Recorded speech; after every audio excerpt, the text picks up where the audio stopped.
I'm constantly in touch with folks. Creating those kind of relationships, it's not uncommon to get 15 referrals a week that are highly vetted. I did 2 last week as well, sitting down with other connected people going, who exactly are you looking for? Cool, let me send them to you, and vice versa. Places like Genius and all these other masterminds where person after person comes up there, I made $200 million, my kids won't talk to me. You're like, well then you're not winning. Maybe the second, maybe the third biggest gift that I gave my children is teaching them to get extremely comfortable with failure. The reality is in life we're full of failure, and a lot of the anxiety that we face now, Patrick, is everyone terrified of failure. Guess what? Failure is a great thing. They're our greatest teachers. Everyone loves to talk about my 17 wins, but I'm really excited to talk about the 19 failures. A lot of my journey now as a 47-year-old in the realm of fatherhood or family life is to know who I am. The more the father or the mother knows who they are, that's where children start to sense safety. That's because there's not a manipulation there then. You're like, I know who they are. They know who they are. It's clear, and that clarity, that creates trust, that creates safety, and that is the foundation in which we can leap from. And I realized that I was a businessman who happened to have a family, and I wanted to be a family man who had a business.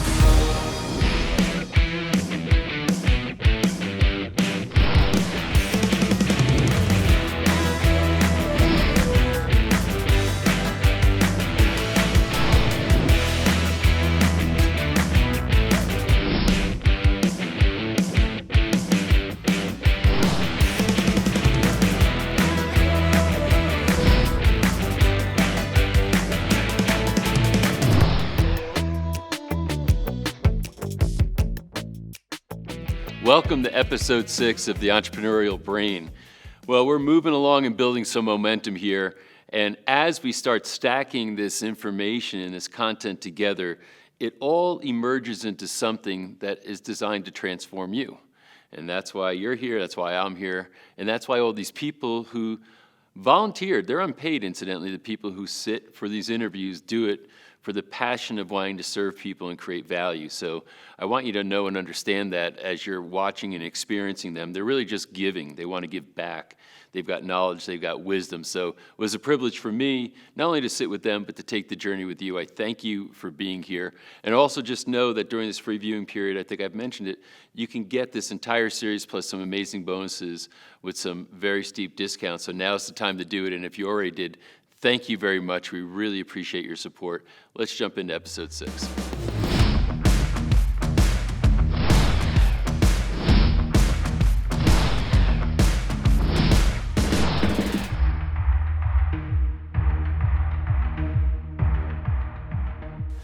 Charles, thanks for coming in. We get to talk about something that I haven't had much conversation around, so I appreciate your time in coming here. Well, I'm excited to be here. Thanks for having me. Let's start back in the beginning with you, though. How did you become an entrepreneur? Well, I'll start pretty early. My dad always said, go to school, get a job. So I went to school, I got a job, and worked in the Silicon Valley for 15 years. I was a director at a billion-dollar software company. You're saying you're on the board or director of a department? Or I was founder and director of a department, but I didn't start there. I started on the help desk out of college. Oh, wow, okay. And then worked my way up in project and program management, founded the project management office, got 12 of us PMP certified. Mm-hmm. I'd roll out projects for a 6,000 person enterprise, wow. Including choosing the technology, running international teams of 50 plus, and then doing the change management and training across the organization. Did you like that work? I did, because I didn't know there was so much else. Yeah, okay. So much else. And I kept it creative. I created something called ITTV, and I'd do interviews and humorous commercials for the rollouts to make IT work more interesting work. Right. But I'd always wanted to start my own company, and one of them, since we're hanging out here in Utah, was a snowboard company that for filming. So RFIDs attached to you, and as you go through a snowboard park, cameras would film you the whole way through, and then spit out a video of your custom day of riding. And I had a team of 10, but when you're trying to fit that in in the middle of a corporate job, that's hard to pull off. And I think I was a little too comfortable to commit to being an entrepreneur. And one day I got a phone call from my mom, who's a OB nurse, and she had that serious tone in her voice. So I thought maybe one of the kids she adopted from Sierra Leone were having trouble in school, but it wasn't that. She'd been in a minor car accident the day before. She thought she was pressing the brake, but wasn't, and hit the car in front of her. And then the next day, the day I was talking to her, she was reaching for a fork and physically kept missing it by 6 inches. Took her to the hospital and found she had 2 stage 4 brain tumors. Ooh. And I could barely walk in the house to tell my family what was going on, piled in the car and went to be with her going into brain surgery, and effectively moved to her place to take care of her for a year. And my mom lived 1 year to the day from when I got that call. And what it crystallized for me is life's short. If there's an impact you want to make, if you want to make a positive experience for the people around you, for your family, for yourself, now is the time to take action on that. And that was truly the line in the sand where I was like, I'm going to become an entrepreneur.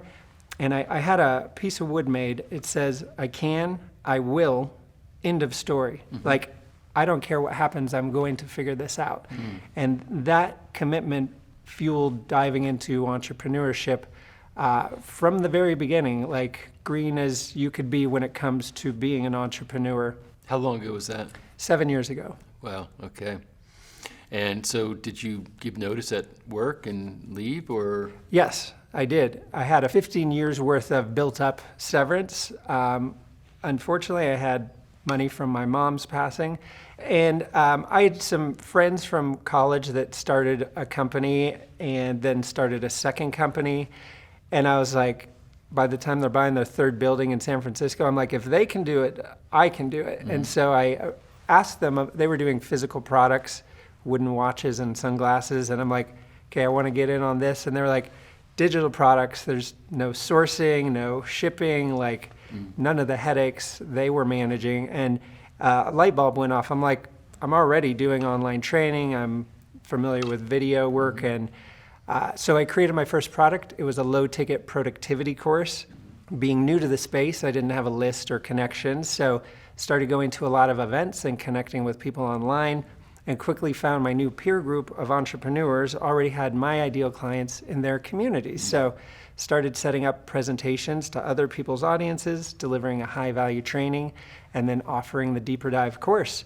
And started growing my list quickly, making sales, making a positive impact, and thought, since this is working, what if I take my IT and systems background and simplify and systematize the entire joint venture process, which I did. And eventually people wondered how I booked 2 to 6 joint venture promotions per week for my own offers. I was at a mastermind in Aspen, and my phone's blowing up with text messages, emails, messenger, people knocking on the room door like, how do you book so many of these?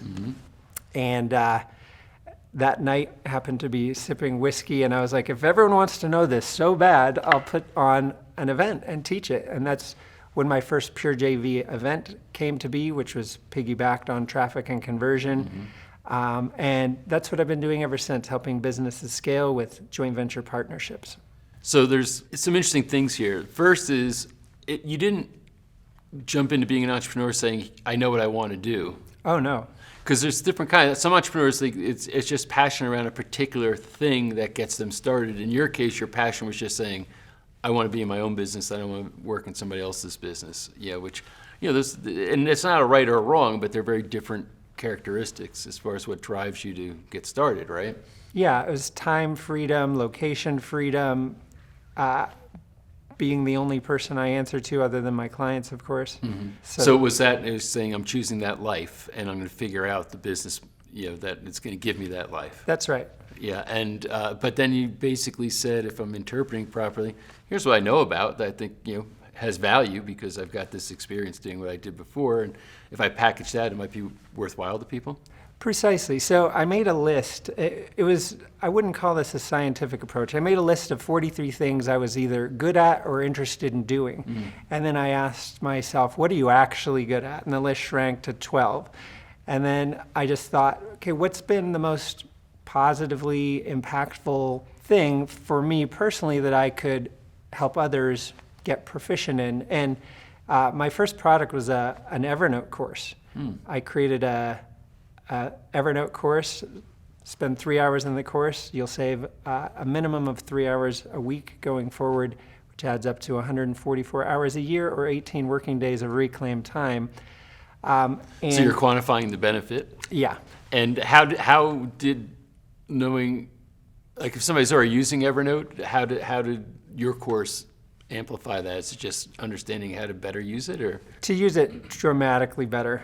To the point I had their CEO plugging the course, and they'd have me come to the campus to do Facebook Lives for their audience. Wow. And access to their public calendar to book trainings whenever I felt like it. But that was the path to growing that was through joint ventures, and that escalated the business far faster than any productivity course ever would. So let's talk about joint ventures. And what do you mean by a joint venture?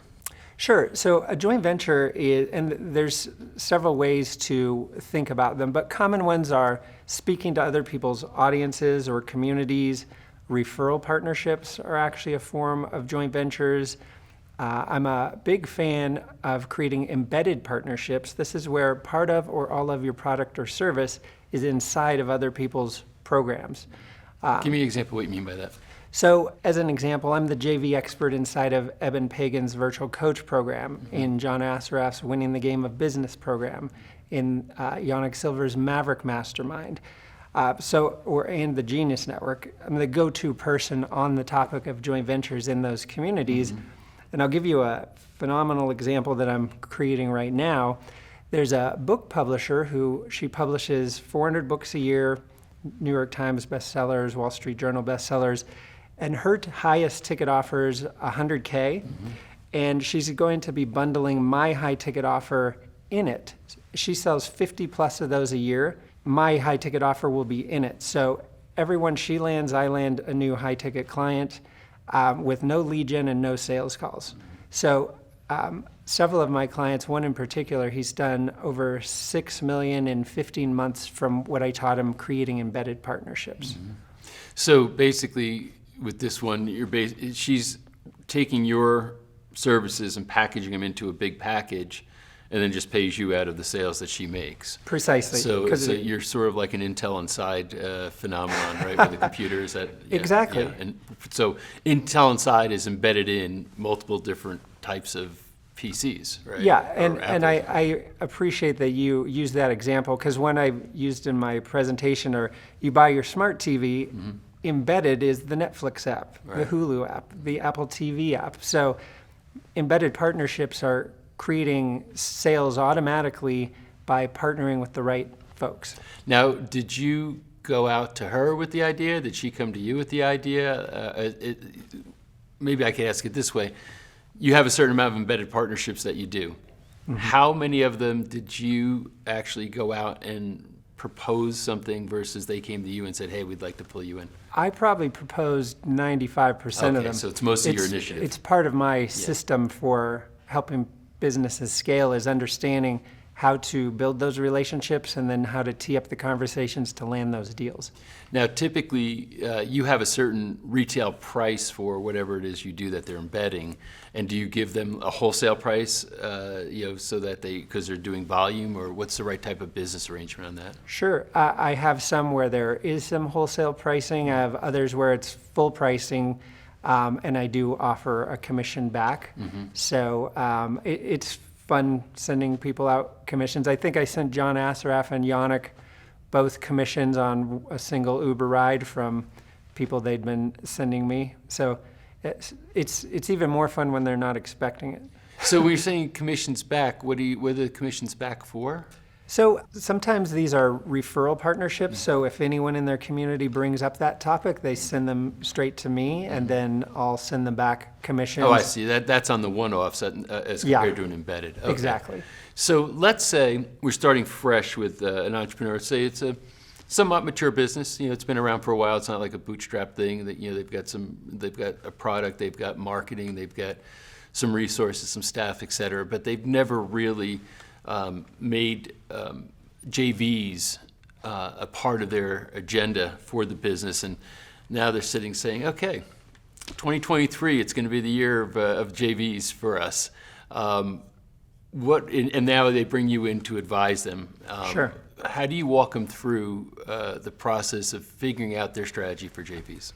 So number one, it does start with the strategy, looking at their market, their offers, who their ideal clients are, and then creating the best JV strategy for that. So as an example, for high ticket offers, things that are 10, 20 or more thousand, presenting in other people's high ticket mastermind groups or inside of other folks' high ticket programs, certainly referral partnerships and embedded partnerships. Those are the primary things where if someone has lower ticket offers, let's say 2K, they can be doing broad webinars to big lists. And so they're going a lot wider and they're offering a lower ticket offer that is better fit to a marketing strategy like that. Next step is dialing their offer to be irresistible. So looking at how the offer is structured, how it's priced, positioned, and communicated to get that right fit with the market they want to serve. As an example, my business partner is a gentleman named Bill Barron. He's done $33 million in joint ventures and built and sold a multi-seven-figure coaching company. We partnered up 2 years ago and went over the offer. I didn't change what I was selling, just how it was priced, positioned, and communicated. We more than doubled the price, and conversion went up by 4 times. So getting that 4 times. 4 times. Wow. So getting that recipe right is very impactful. Then it's identifying who your ideal partners are. What communities are they in? What mastermind groups are they in? What Facebook or LinkedIn groups are they in? And starting to connect and build relationships with them. My favorite part, how to guide those conversations to land the deals. Myself or clients of mine can chat with someone they've never talked to before and have a promotion booked to their list within 20 minutes. It's all in the positioning and how that conversation's guided. Can you walk me through like just an example of some of these real life examples? Sure. So I had to reverse engineer what I was doing to be effective in this, to teach other people how to do it. And so I didn't even really notice I was doing this. But there's something I call the invisible pitch. And as an example, I just had dinner with Steve Harwood last night. And he got me booked to speak at the Final War Room Mastermind. So Kat Merritt connected me briefly with him at a cocktail party before Traffic and Conversion, talked to him for 3 minutes, exchanged info, jumped on a call with Steve, and this is how I opened that call. This is the invisible pitch, which, by the way, it's demonstrating momentum, authority, and planting the seed for where you would like that call to potentially go. So we jump on with Steve. He's like, how are you? And I'm great. I got my morning run in, which felt good. And I've been on a speaking tour. I just spoke at the Wizard Academy with Mike Koenigs. Then Joe Polish asked me to speak at the Genius Network. My client, Alaric Heck, is having me present to all his high-ticket folks in Austin. There'll be 120 there. I'm booked to speak at the Flight Club Mastermind with Glenn Ledwell. And the next words out of his mouth are, oh my goodness, you should speak at the Final War Room. And I said, that's a great idea. So basically, the invisible pitch is talking about what you're doing and showing its relevance to the person that you're communicating with. Right. It's showing, like I'll just ask you, with me saying that, and you and I have basically just met, even though we've seen each other in passing. Yeah. When you hear that, do you feel you still need to vet me? Right. No, of course. It seems like all the other people did the vetting already. Right. And then it's just like, cool, well, how can we work together then? Now, granted, that was a very fast outcome, but that's how these conversations are designed to lead toward the best winning outcome for everyone involved. And feeling out what platforms are available. Do they have a podcast, stages? Do they have a list? Do they have a high ticket group? And then based on what you're capable of doing from a joint venture point of view, like you could do an interview right now. You could potentially do a stage or a webinar, provided you have a talk. So based on what you're capable of doing and what platforms are available that you determine throughout the conversation, you can guide the call straight toward the best winning outcome. And a very key component is listening to what they're trying to accomplish and shortcut their path to get there proactively, whether that's leveraging your skills or services or that of your network or your knowledge. I call them your superpowers, ways that you can proactively provide people value in advance. It creates a wake of goodwill in front of you wherever you go. I guess, is there a bit of a success, 90% of success is showing up sort of phenomenon here, like where you're getting in circulation in varying places, so you're in a position to actually do the silent pitch? Yeah, and so let me use an example that's less robust with big stages and names. Let's say someone's newer and they're just creating their pilot group. I have a new client right here in town who he's pivoting from working with doctors to working more with speakers and marketers. So right now he's working with another client of mine in town to help her with her stage talk, and he's helping her, I believe, basically for free to get the experience and the case study. So he can jump on a call and be like, he happens to be doing a big live event in his formal industry. He can talk about, hey, I've got 200 people registered for this training, super excited about it, and I've got a brand new client for my new endeavor of coaching folks through how to get their stage talks really dialed, and I'll be ramping that up heading into the new year. Anyway, how are you? Like, he's taking his wins and his momentum straight into the conversation as well. So with the JV dimension of this, you said you took on a new partner, I guess 4 years ago, did you say? 2 years ago. 2 years ago. ago, I'm sorry. So 2 years ago, what caused you to want to partner up?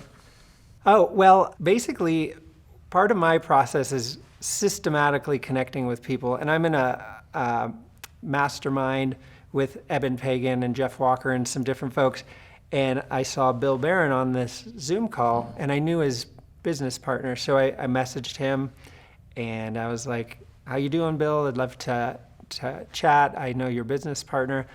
So we set up a call, and about 10 minutes in, it starts turning into a coaching call. And I'm like, Bill, I didn't ping you to get free coaching. I just wanted to get to know you. And he's like, you know what? I just exited my company. I have nothing going on. Come to my house. We'll whiteboard this whole thing out and plan out your next year.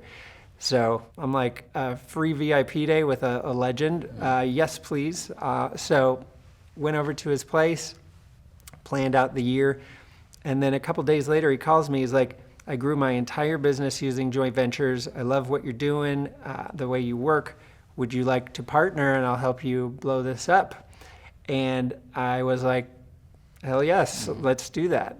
And it's been a lovely working relationship and really wise coaching. It's sort of like having a chat with Yoda. So if you have mentors who are willing to invest in you, by all means, let them. So this is an interesting thing when you've been kind of like a solo act for a while, and then suddenly you say, I'm getting into a partnership. It's a different dynamic all of a sudden, right? It's more of an advisory partnership. Okay. So it's not like suddenly you're both making your 50-50 decision making on the business and where it goes, but he's come in at kind of as more of an advisor level. Advising, and then part of the fulfillment, specifically the parts on dialing an offer to be irresistible and some overall strategy. But it's a really good pairing because I'm out at the events, I'm connecting with folks, and then he's helping keep my focus narrower. So entrepreneurs, we like chasing all the good ideas. Yeah, trying to pollinate the world. Yeah, I get it. So with your view of what you call a JV, would affiliate marketing be under that umbrella, or is that something different? It's a neighbor. So the way I put it, and I'm generalizing a little bit, but affiliate marketing, there's far less of a relationship. You could think of it as someone can go sign up on a page. You don't really know how they're representing you. You're not actively meeting with them to design promotions and really focus on the transference of credibility and authority, where joint ventures, I view them as long-term relationships, very strategic in that transference of trust and authority, really being there for each other all the time. It's not about showing up when you have a launch. It's about being there and connecting and sharing ideas, and just staying in touch regularly. So it's going deeper rather than wider. Oh, for sure. Like. And so given that, how many joint venture relationships do you maintain at a time? Oh, I have lots. Yeah, I'm constantly in touch with folks and booking promotions, stages, referral partnerships. Like Mike Koenig's created something called referral parties. So I did his podcast again where he and I were teaching people how to do referrals effectively. And it's so meta of Mike. We're doing a show teaching referrals while we're giving each other referrals, while we also he turned it into a book as well. So creating those kind of relationships, it's not uncommon to get 15 referrals a week that are highly vetted by design, because you're consciously lining up. I did 2 last week as well, sitting down with other connected people going, who exactly are you looking for? Cool, let me send them to you, and vice versa. What's the next step for you? So you've been at this for a while. You said that was a couple years ago where you whiteboarded out the year, so now we're going into this new year coming up. Anything that you are looking to do next year that you haven't done before? Well, our volume keeps ramping up, and so we're really doubling our revenue targets, and also I'll be growing the team. We have 7 folks right now, including Bill and I. I would like well-trained people to take over part of the fulfillment so I can continue ramping up the sales and speaking and connecting.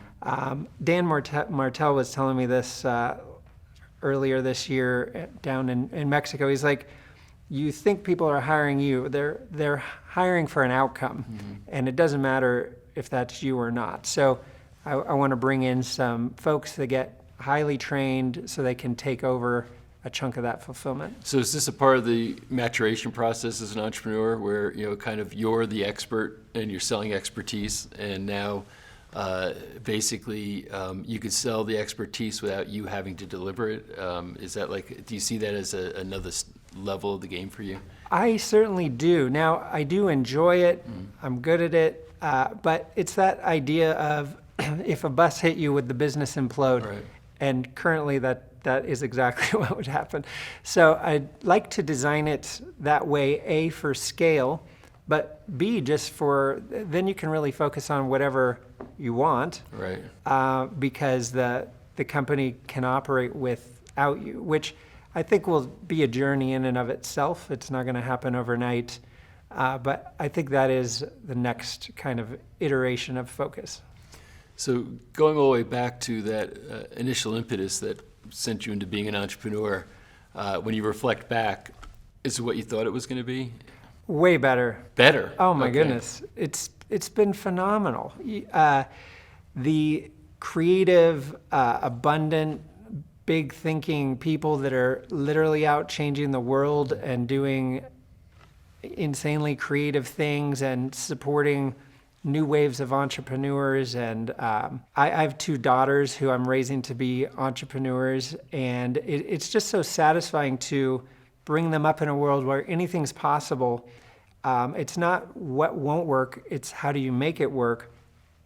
And I had a fun parenting moment from an entrepreneur point of view. In August, I had my best month ever by double, and I was one-wheeling around the neighborhood with the kids. And I'm always really open about money, whether it's going great or not. And so I explained this to my kids, and the How old are oldest, they? 12 and 14, 2 girls. And my oldest stops, and she's like, Dad, you need to explain exactly what you do for a living, because I need to understand this. So I explain how joint ventures work. I think I used a YouTube or TikTok kind of example. Someone has a big audience, someone else has a product that's perfect for those folks. And so I explain joint ventures, and get home. I go to my office, the phone rings. She's like, explain it again. I need to get this. So she takes 2 pages of notes, then comes out on the banister to re-explain what I do. And she's like, Dad, you found a loophole in the universe. You have figured out how to take someone with an audience and someone with a product and help each other out, and they're both doing better, and we're doing better too, which is why we have the Tesla in the driveway. And I'm like, yes. She's getting it. Exactly. So let's talk about this part of it a bit, because I am around a lot of entrepreneurs. Certainly, have interviewed dozens, famous ones to ones that maybe aren't so well known but are doing well, and everything in between. And you appear to me to be calm, healthy. Now you're talking about your family and family life, etc. So there's these other facets of your experience where it seems like there's I never really cared for the word balance so much, although my mentor said, because I said it seemed like a very static thing, like I always thought of Atlas trying to balance the world on his shoulders. That's what balance felt like to me. He said, think more like a dynamic balance, like a figure skater who's moving around the ice, in all different directions, jumping up, spinning, falls down, gets up, keeps moving. But in your case, how have you, first of all, am I painting the right picture here? You feel healthy, you feel pretty low stress, you feel you have the right relationships as with your family and your family life, etc. I thoroughly do. Mm-hmm. And I'll be flying home this afternoon. I'm meeting the family to go out to eat and hang out.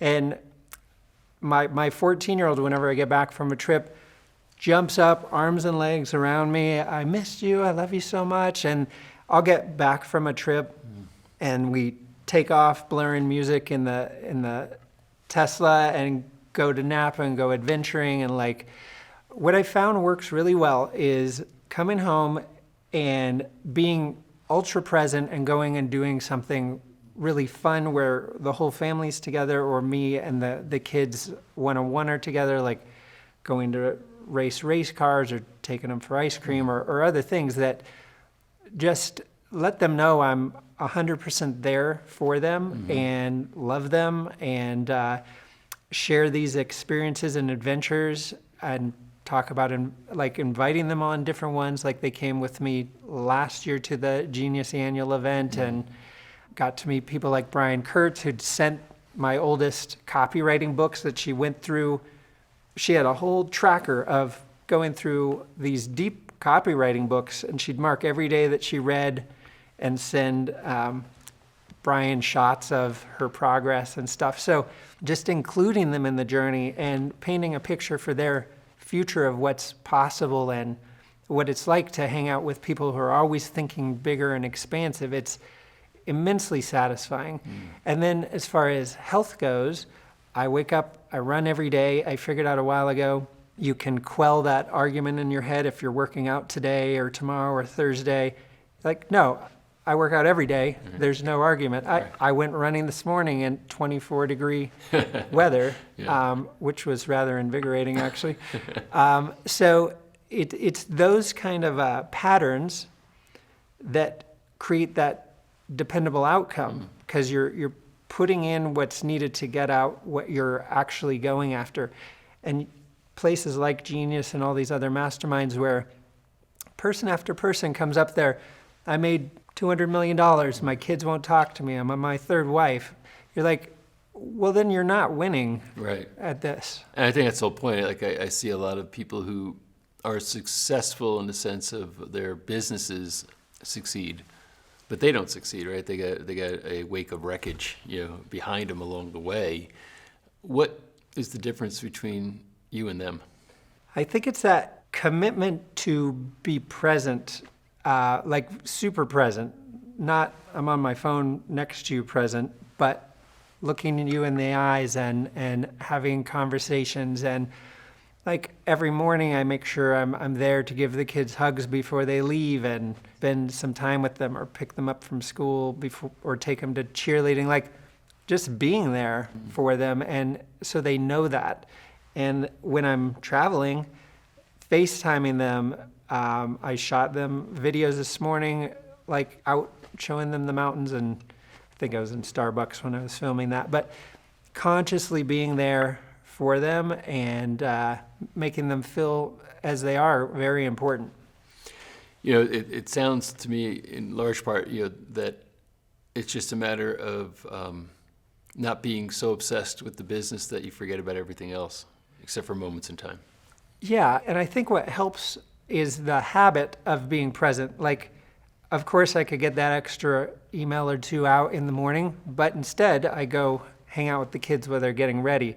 And it's a habit, and that keeps us connected and tight, where imagine you skip a day, you skip a week, you skip a month. Now you're not even seeing them, even though they're in the house with you, versus always being there and, giving them a compliment or a hug, or encouraging them to go do something nice for someone they hardly know. There's other practices too, like at dinner, we go through and say 3 things that we're each grateful for. And then to ensure that people are actually listening, everyone has to repeat back one of the things, which is a fun exercise in who forgets what, including the parents. Yeah, that's great. So notice the focus is on what worked well today, or what did you accomplish today, not what went wrong. We could easily talk about those things too, but we focus on going the other direction. So I guess in summarizing here, JVs, from my estimation, probably the agenda and the strategy for it is under-leveraged in most businesses. Oh, 100%. Woefully, right? Yeah. I think the reason, there's a few reasons. I call them the reciprocation trap. Number one, people avoid them because they think they have to cross-promote anyone promoting them by default, which is thoroughly not accurate. And then number two, maybe someone's list is at whatever, 10,000, and someone else's is at 100,000, and they're like, we're not in the same ballpark yet, so I'll just chill out on this. When the fact is, they're just people too. They have wants and needs and goals, and if we simply listen to what those are, we can find ways to help them meet those goals. Right. So it's providing value in different ways. This gets back to those superpowers. So my superpowers are I can talk to almost anybody and have a good connection for them. I can share a JV strategy. I can share a way to do things that is simplified. But your superpowers, maybe it's strategy, connections, input regarding how to do great interviews, which nice work, by the way. Thank you. So we each have our own toolkit of ways to serve, and simply by listening what people are trying to accomplish, who they're working with, the outcomes they get for those folks, we can find ways to serve as well. And that really overcomes that reciprocation trap and tees up amazing opportunities. It's simply knowing how to guide the conversation. And I think, your daughter captured it saying, well, let me get this straight. So the person wins that you were coaching, the person that they JV'd with wins, and then you win. And the audience wins. And the audience wins. So it's really, that triple win or more scenario. And I guess it's just a matter of understanding that everybody is bringing value to the table as compared to feeling like you're asking for a favor. That is 100% right. Yeah. And that's actually a key point of how the conversations are guided. It's, let's say, let's use a course creator as an example, someone who helps people build and launch online courses. So it's not a matter of, hey, will you promote my stuff? It's far more a matter of, all right, so you're world class at helping people build and create these courses. Is that right? Yes, it is. So I assume after the courses are built, it's important to you to guide them to traffic sources, which could be, it could be paid ads, it could be creating content, or it could be joint ventures. So if you have a course, the next thing you need are eyeballs on that course, and you need a pathway to get those eyeballs. So in my case, teaching joint ventures, that makes their clients more successful if they know how to actually sell the course they just made. So you're right, it's thoroughly being of service to their clients rather than like coming in asking for any favors. You're providing value. Yeah, and thought of this in part because I recently had the experience where I have a sizable list, and a friend of mine that we've done some JVs or affiliate work in the past, good guy, had some suddenly unforeseen adverse circumstances occur. But the whole conversation was, hey, I need a favor. I need some help here, and is there a way that? And in my own mind, I'm sitting there saying, it's not really a favor so much. I mean, I could profit a great deal from what you're proposing. So and he's a friend. I would do him a favor anyway. But I just almost felt like maybe if he wasn't approaching it that way for other people who maybe don't know him as intimately as I do, that he might have greater success. Oh, 100%. Yeah. You're creating an opportunity to serve their clients at a greater capacity. Yeah. So I have to reprogram almost every client I work with to reshape how they think of it. Because this would be another part of the reciprocation trap. They're worried they're going around asking for favors. They are not. Right. They are going around creating great opportunities for people. Right. Well, fascinating stuff. And I could see how this becomes a whole area of understanding. It's not just mechanics, but there's a lot of psychodynamics involved in this, right? Yeah, there are. And some people have these big lists and they're never promoting anyone else. They're literally missing out on millions of dollars in revenue. Mm-hmm. And keep in mind, you can be highly selective what you're promoting so that it's highly complementary to your message, your vision, your values, complementary to the reasons people follow you to begin with. So it's just being in greater service and bringing in whole new waves of revenue in the process without any extra fulfillment, I'll point out. It's amazing. Well, thank you for openly sharing all this experience and wisdom with us, coming here. I think it's, as I said, I did a lot of interviews for this series, but nobody's talked about this except you. So I'm glad you're doing what you're doing. Well, thank you. It's been a pleasure to be here. Thanks a lot.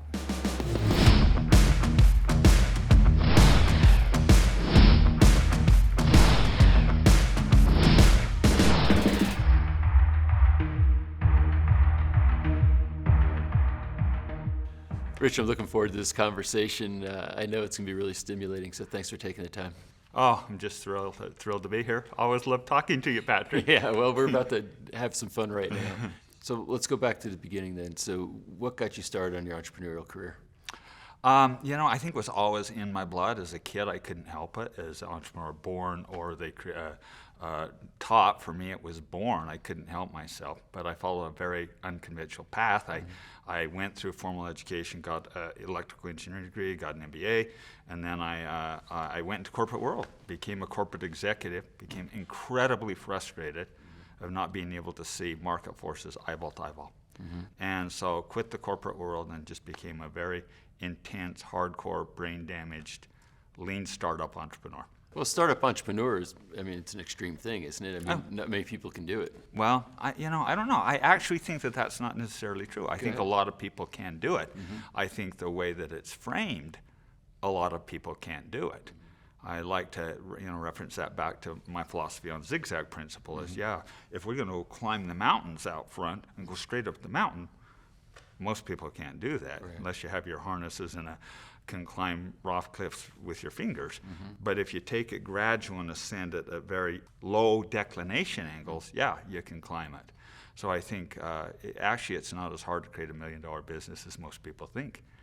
So when you got started, did you have mentors? Did you have certain premises you're operating from that said this is what it takes to be an entrepreneur? I think when I was younger, I just kind of free-falled. I didn't have any models. And it was great learning, and I'm grateful for it. But as I got a little older, early in my career, I was very, very fortunate to have 4 major life mentors. Mm-hmm. My first life mentor took a gamble on me when I was 21, 2 years old, and believed in me. His name's Alan Hall, and to this day I love him more than I can say. He believed in me and kind of modeled, and I patterned a lot of what I did of getting into this balanced middle way of inflow. Alan is one of the few very wealthy individuals that I know that has managed to not blow his family up, not blow his health up, not have his wealth be the defining thing that blows his relationship up, and at the same time stay integrity with how he does business. Wow. And so you were 21, 22. This was your first mentor when you were Yeah. just starting out? Yeah, it was. It's actually a rather fun story. Yeah, let's hear it. My wife and I got married. We had $500 in a Dodge Colt that had been totaled 3 times. We moved up to Provo, the area we were living, and I got a job as a very junior technician. And nothing else. I was a very hard worker, but I was not the brightest bulb in the room. And an individual was coming in to fund the company, potential $2 million, and they'd set this little technology setup. So I was leaving. I was the last one leaving. And I saw it was a hot mess. The cables were bad. The screens were dirty. The floor was messy. And so I said, we can't have this successful individual see this. And so my wife had come, and we mopped the floor and we cleaned the screens, and nobody knew. We didn't tell anyone. And the next day, this individual, Ray Norda, came in and funded the company. And Alan Hall, who is the vice president of all the sales and marketing, had somehow figured out that I had done that, or he suspected I had done that. And based on that, he assigned me to follow him around the country and set all his technology up. And so here's this little kid living on $12 and potatoes and love, and I'm following him around, and I was just mesmerized with how he was charismatic, yet so purely focused in how he conducted himself, and so started modeling after him. And he saw that sometimes I could say funny things and describe, and so he let me start doing part of the presentations. And Alan Hall was my first mentor and still my life mentor. And that great life experience, Patrick, came from simply modeling and mopping the floors. Was he when I say he, Alan, was he and is he to this day an infinite entrepreneur by your definition? Was he always that? I watched Alan, I think he was probably 40, 45 when I met him, and he modeled 5 steps ahead of where I wanted to be. And I saw him grow into it to the point that now he models as close as anyone that I'm aware in my life, for me personally, what an infinite entrepreneur is.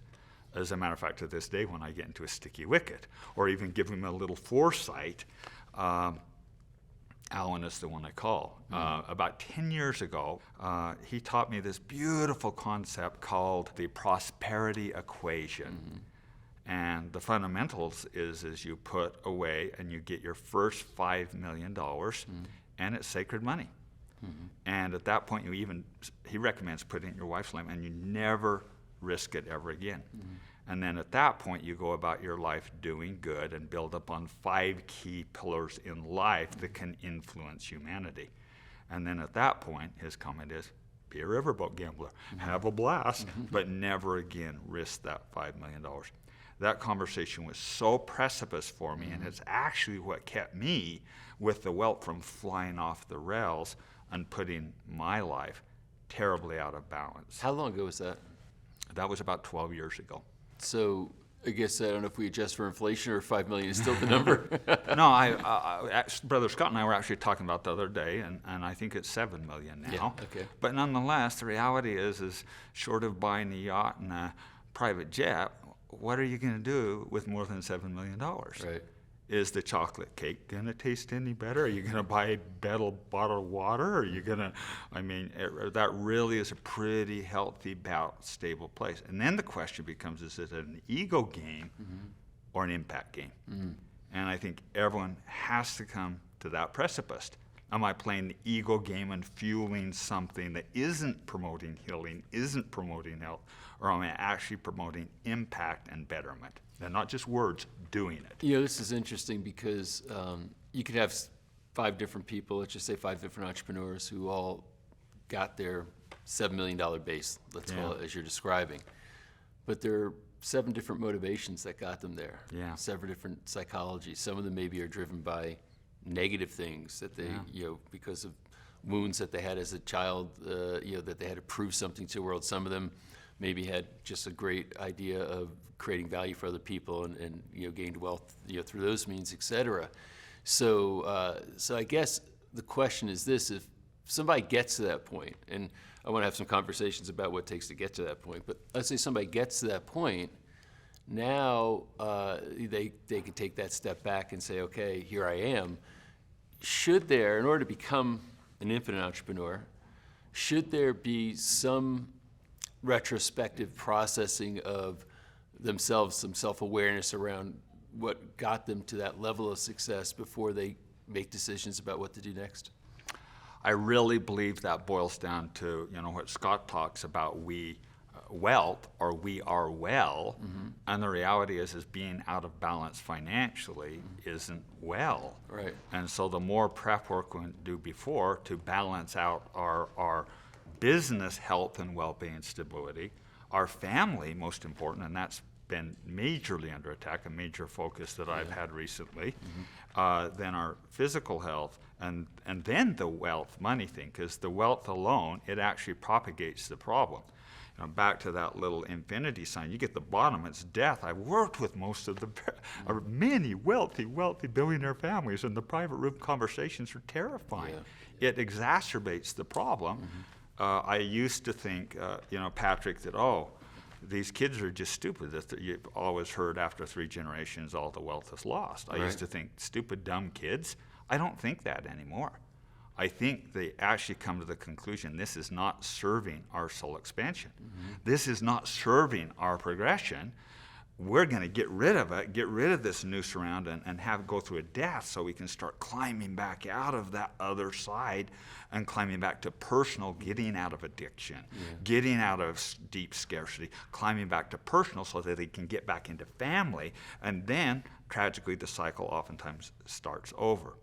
I think it's very important to understand this cycle that we're in of drop, climb back out, drop. And I think what infinite entrepreneurship is actually tipping that over carefully. So indeed, you have the movement of the balance of middle way. I just had one of my sons lost a baby. It was tragic. It was heartbreaking. It was gut-wrenching on every level. As difficult as that was, I'm so grateful he had that life experience in balance to do it. What I didn't want is him falling off a cliff, divorcing his wife, destroying their family, getting drug addictions, and throwing it all to hell, which they didn't because they were living more in infinite flow. Personal, business, wealth, and then family, and giving that latitude, or what Brother Scott and I like to call it the middle way, living, although I'm not a Buddhist, maybe I was in a former life, I don't know, I love the concept of the middle way, balance, and not pushing to extremes in either regard. So that beautiful balance, progression ability to let our souls go up and down. Because, really, what is an entrepreneur? What really is an entrepreneur? It's a creator for impact. And we've, I think, negatively flipped that, or someone that runs, scurries, chases, attacks, cheats the system to get as much wealth as possible, and then sits back and drinks Arnold Palmers and golfs all day. Right. And that's not a real entrepreneur. Well, the characterizations have been there for years as far as capitalism, being maligned, being very overly materialistic. Entrepreneurs, dog eat dog, and how competition creates this sort of degenerative energy around business and trying to make it in business, and you have to be of a certain character or lack thereof to succeed in business, et cetera. What you're talking about is really sort of now saying, no, wait a minute, there's a spiritual expression here that needs to come into play, or needs to be integrated into the experience of not just anybody, but also entrepreneurs. Not just people outside of the being in business and success and creating monetary success. But so is this a spiritual container you're wrapping around entrepreneurism, or how do you look at it? Before I answer that question, I want you to ask me if I believe that. Do I believe that you have to be dog eat dog to succeed? So do you believe it? It's what drove me out of the corporate world. Now I have one word to say for it: poppycock. It's garbage. As a matter of fact, we sustain better when I believe in not I believe in competition. Yeah, we compete, but we can also rise a lot better. And the reality is yes, there's a spiritual container, and even more than that, I think there's a healing component to really be happy. I mean, what brings me, I have enough resources at the point to live a pretty happy, healthy life. Does it bring me happiness? Does looking at my checking account bring me happiness? Every bit of my happiness in life resolves to my health and life experiences, my trust relationship, and most importantly is my family. Who loves me? Who do I love? Who loves me? Who do I love? And that's a little floofy, but that's where all the joy really comes in life. But now, so some might say, or somebody who's starting out and they're, living hand to mouth, and how entrepreneurs do this, they might look and say, well, easy for you to say if you're sitting on millions of dollars. Now suddenly you can, have that experience because you're out of that survival part of your life. How would you respond to that? No, it's a fair statement. It's a fair, correct thing. And I've loved David Brooks' book. I don't know if you've read it. It talks a lot about the second mountain. I think it's really valuable. My sons, they had some pretty cool little wins when they were younger and shut the business down to give them the chance to climb the first mountain, that of fame and glory and even some wealth within balance. So I love David Brooks' first mountain of getting into private success, and I climbed that. But you know what? You get to the top of the mountain. When you got to the top of that mountain, guess what? It's pretty hollow.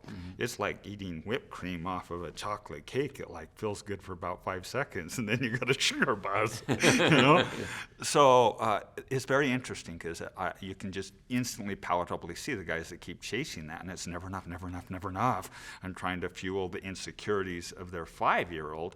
And you either choose to keep doing that, and that typically ends in divorce, addiction, just really bad stuff, or you go to the second mountain. And the second mountain is this beautiful metaphor of impact, of legacy, of doing something of significance for others. And I think that that's a pretty cool mountain. Next time I talk to David Brooks, we're going to have this conversation because I don't think that the second mountain's even the jam. I think the third mountain, or it's not even a mountain, it's maybe a high Tibetan plateau, is the jam. And that is what's your relationship with yourself? Do you know who you really are? Do you know who your soul is? What's your relationship to deity, God, source, whatever you want to call it? What's your place in the university? And are you okay just sitting in quiet and saying, hey, I'm mildly amused by my own jokes? Now that's the jam. Do you have to wait to climb the first two mountains for your allowed I to climb climb mountain 2 before I climb mountain 1. I think we see it. I think that mountain 3, I think that comes with a few knife fights, a little bit of wisdom, and a little bit of temperance, and it's why God or deity gave us this beautiful playground called life, and we get to be entrepreneurs, creators, and live it to the fullest extent, is to get the context to expand our soul. And to get to that third, I think our ultimate is get to that third high plateau. It's not even a mountain because it's very private. So you mentioned Legato a couple of times. What's that? Legato is a framework that we put together. Infinite Entrepreneurs is part of it, but the family component of getting your family in balance. It's a framework and a structure that some 32 years ago, my wife and I very privately, secretly put in place to raise our family with, because we were unable to find any such structure.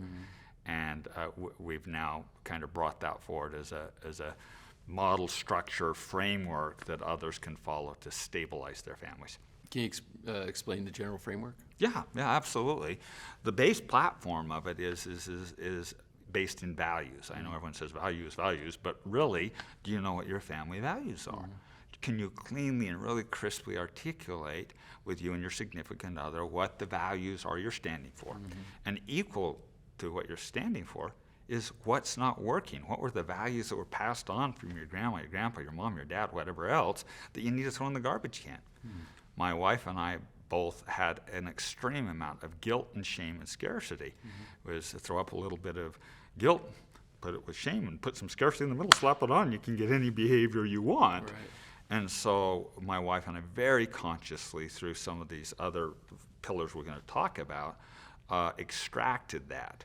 We deliberately put that into the garbage can and determined we are not carrying that value forward.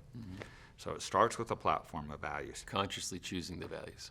Deliberately choosing the values. We do it in education institutions. We do it in our businesses like crazy. We do it in the governmental institutions. The Kiwanis clubs have values. Most families never think to get clear on a platform of what their values are. So the platform has to be on values.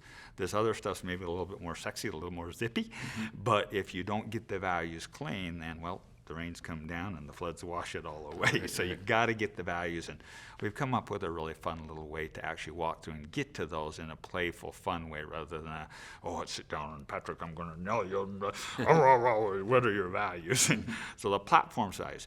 Then on top of that sits 5 precipice, that's 4. There's 5 precipice pillars. The first is your symbology. Do you have a logo? Do you have a spirit animal? Do you know what your color is, your significant other color, and each of your kids show up? Because our ultimate manifestation is to be seen and to be part of a tribe.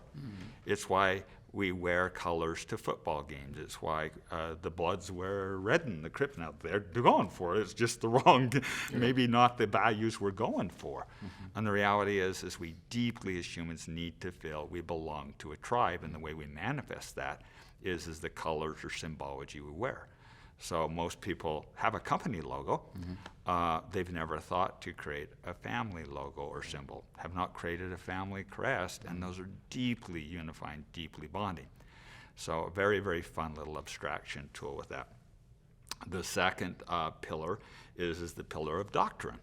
And this is actually how this started for me, and Stephen Covey was the first one to kind of help me along. So the concept of family mission statements is how that started. So doctrine, family mantras, family slogans. Do you have a family song, if you want to?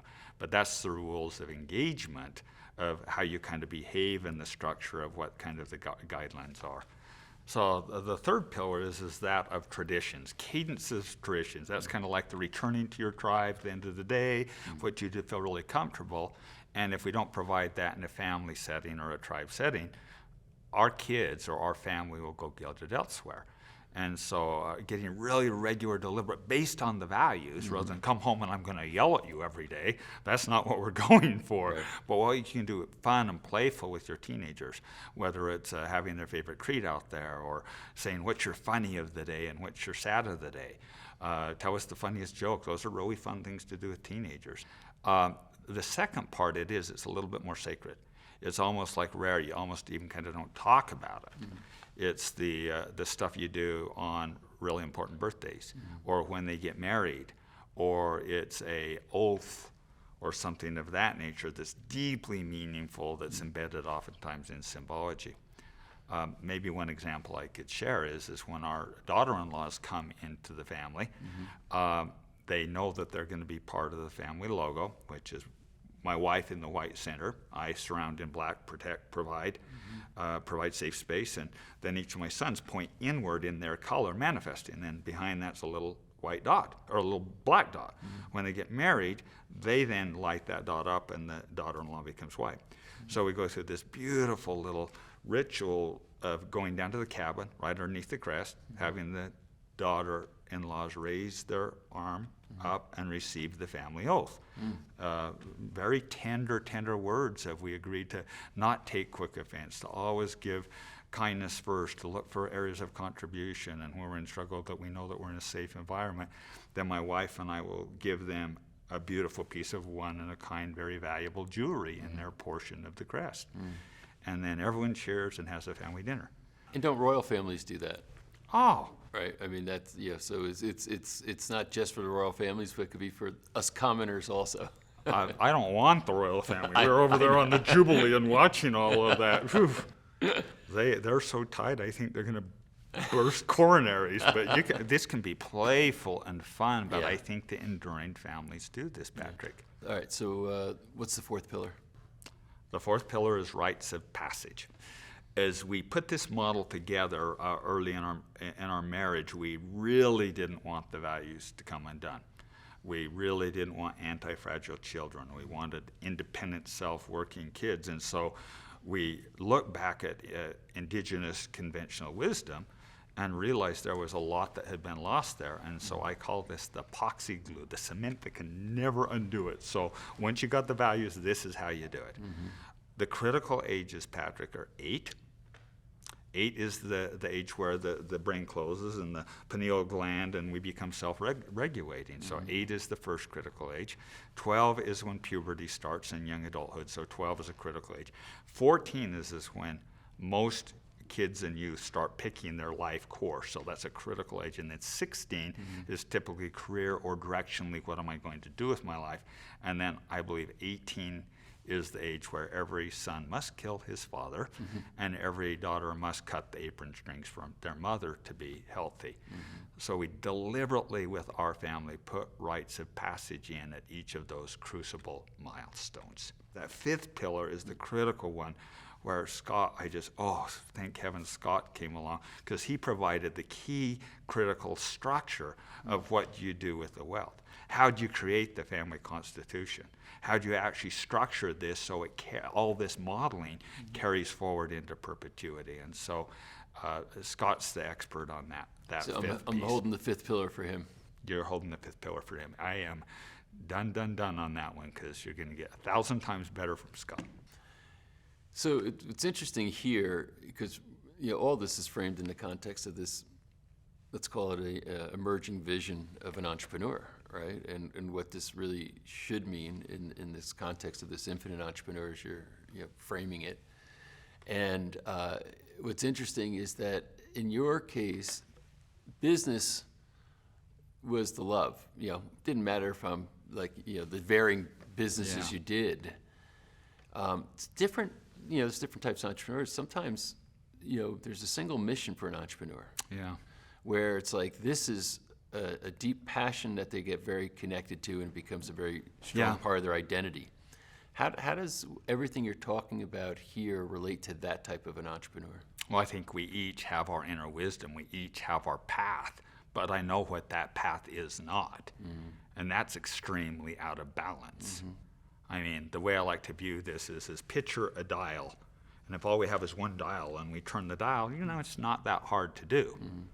Now, okay, so maybe that's business, that's entrepreneurship, but that doesn't really grow our soul. I mean, the whole purpose, I know this is a little bit like spiritual, a little hoofy, but really that's why I believe we're down here, is to grow our souls, to gain context, exposure, and experience, and turning one dial.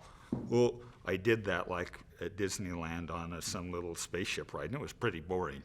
Take 2 dials, now you got something.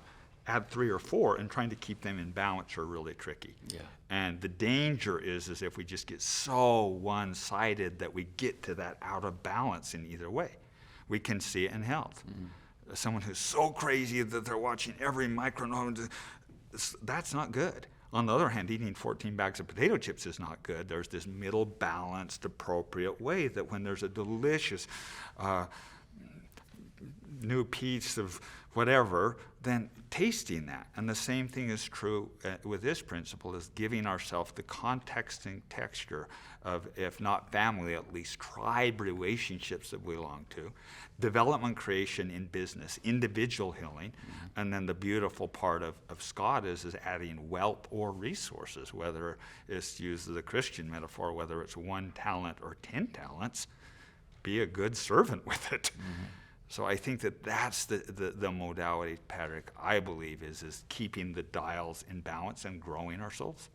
So now you've got this framework, and so I want to kind of go back out to the big picture here. You're looking at this imagery of an infinite entrepreneur, and the imagery is the infinity symbol. That's right. So it's the turned on its side 8, if you will. And you're saying that what you just talked about as far as legato and this whole family piece is a part of that symbol. That's correct. It's the bottom piece. And again, it's the same components vertically. It's just out of balance and out of flow. It's forceful, it's hard, it's harsh, it's hard work. It's, I'm going to force the business. I'm going to force the wealth. Why is it, so I want to understand that. How does changing the position change it from force to flow? Well, picture the gravity Okay, of so over-baking. you're inferring gravity from a picture vertical. gravity, Okay. but it's also true. You can know this now. I mean, as you've got older, you're not doing the stupid stuff you were doing before. Right. You actually don't bang through a door. Mm-hmm. There's this little thing called a doorknob. Right. And you use more doorknobs.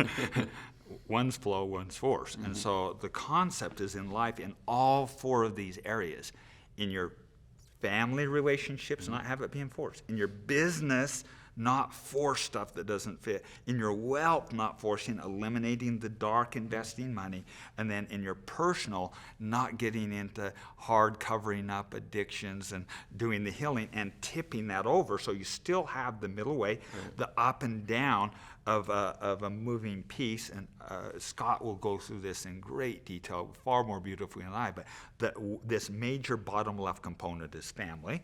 And then you've got the individual health healing and then business and then wealth. So you have all four components, but it's moving more in flow. Like I mentioned, as hard as it was, I was so proud of how Matthew and Heather lost this little baby, and don't think we didn't cry our guts out and still aren't. Mm-hmm. But they didn't drop off and blow their lives up. Mm-hmm. They're able to maintain, have that life experience, and then move back into the flow of infinite wealth, infinite family, and continue on rather than drop off 3 generations, go to bankruptcy, addiction, destroyed, and carve themselves back up. You said you started 52 businesses. How many of them failed? 19. Had 19 failures and middle mediocre and 17 that have been fairly successful. I like the specificity at which you track things. Yeah. That's the engineer again coming out. Well, the reality is at one point it's like someone called me on it and says, BS. And I said, well, okay, well, let's go. So, let's talk about that. Here's the list. Yeah. So you had to learn a few things about failure. Yeah, I love failure. You love failure. Love failure. So, all right, love so failure. Give me your perspective on failure. Maybe the second, maybe the third biggest gift that I gave my children is teaching them to get extremely comfortable with failure. Mm. The reality is in life we're full of failure, and a lot of the anxiety that we face now, Patrick, is everyone terrified of failure. Guess what? Failure is a great thing. They're our greatest teachers. Everyone loves to talk about those, my 17 wins, but I'm really excited to talk about the 19 failures. Right. The kicker is this. Here's the kicker. I want to fail. I just want to fail very quickly. I like to fail efficiently. Mm-hmm. I like to really get it over and done quickly. So many people, and I've caught a lot of flack through the years of, everyone says, oh, Rich is a serial entrepreneur. And I say, no, I'm a parallel entrepreneur. Mm-hmm. And then that, what? And it's like, I start 3. I'll start 3. How'd you get to 52? I mean, I'm old, but I'm not Moses old, I'm not 560 years old. And so how'd you get to 51? And my model was very quickly, start 3, run 3 very carefully, and then create guardrails. I'm a huge believer in all of life of setting guardrails. What is a guardrail? A guardrail is a preset, prescribed set of criteria that you know when you call it good. Mm-hmm. So in this scenario, particularly with businesses, and I want to talk a little later maybe about how that applies to infinite entrepreneur. But in the case of business, start 3, you set up the guardrails. I always have at least 4. The first is, how much money am I going to put towards this? Mm-hmm. My sons, how much money you got? Doesn't matter whether it's $5, $50, $500, whatever it is, put the financial guardrail. Mm-hmm. Then what's the quantity of time you're committing to it, and the duration of time. That's the third. Mm-hmm. So quantity and duration of time. Oh, I'm running at this. Most of mine were 3 months. I recommend most people to do it for 6 months. Mm-hmm. And then how many hours in a week are you going to dedicate? And equal is minimum. Most of the time it's like maximum, because mm-hmm. if you're saying 95, it's like you're actually counterproductive. Mm-hmm. So allocate how much time you're putting to it. And then the fourth is the most important, and that is relationship capital. Mm-hmm. What relationship capital am I going to expose here? Mm-hmm. And it's typically not everyone, although I've done that a time or two, and I've always regretted it, mm-hmm. because 1 out of 3 of those is going to fail. Right. And so I very carefully pick, okay, this person loves me so much, mm-hmm. so much, mm-hmm. that they're going to say, oh, great, Rich, ooh, awesome, you failed. Can I get it on the next one? Because I know my odds are better then. Right. It's either that guy or that contact, or it's third or fourth or fifth down the list. And then it's like, okay, if I failed there, it's like, okay, good, I've still got fuel on the top ones. And there's certain individuals that I just never risk unless it's a guaranteed win. But with the money, with the time and with the relationships, is it that you give it this, you put these parameters up and it has to get to break even by That's right. then? Or Profitability. And that's the concept of zigzag principle. So back to this, I'll take 3 and I'll throw them like a bat out of hell at that filter, at that guardrail. And if I can't get to profitability in that amount of time, which at least means oxygen coming in, proving that I validated the channel, I chop its head off and say, awesome, that one's out of the way.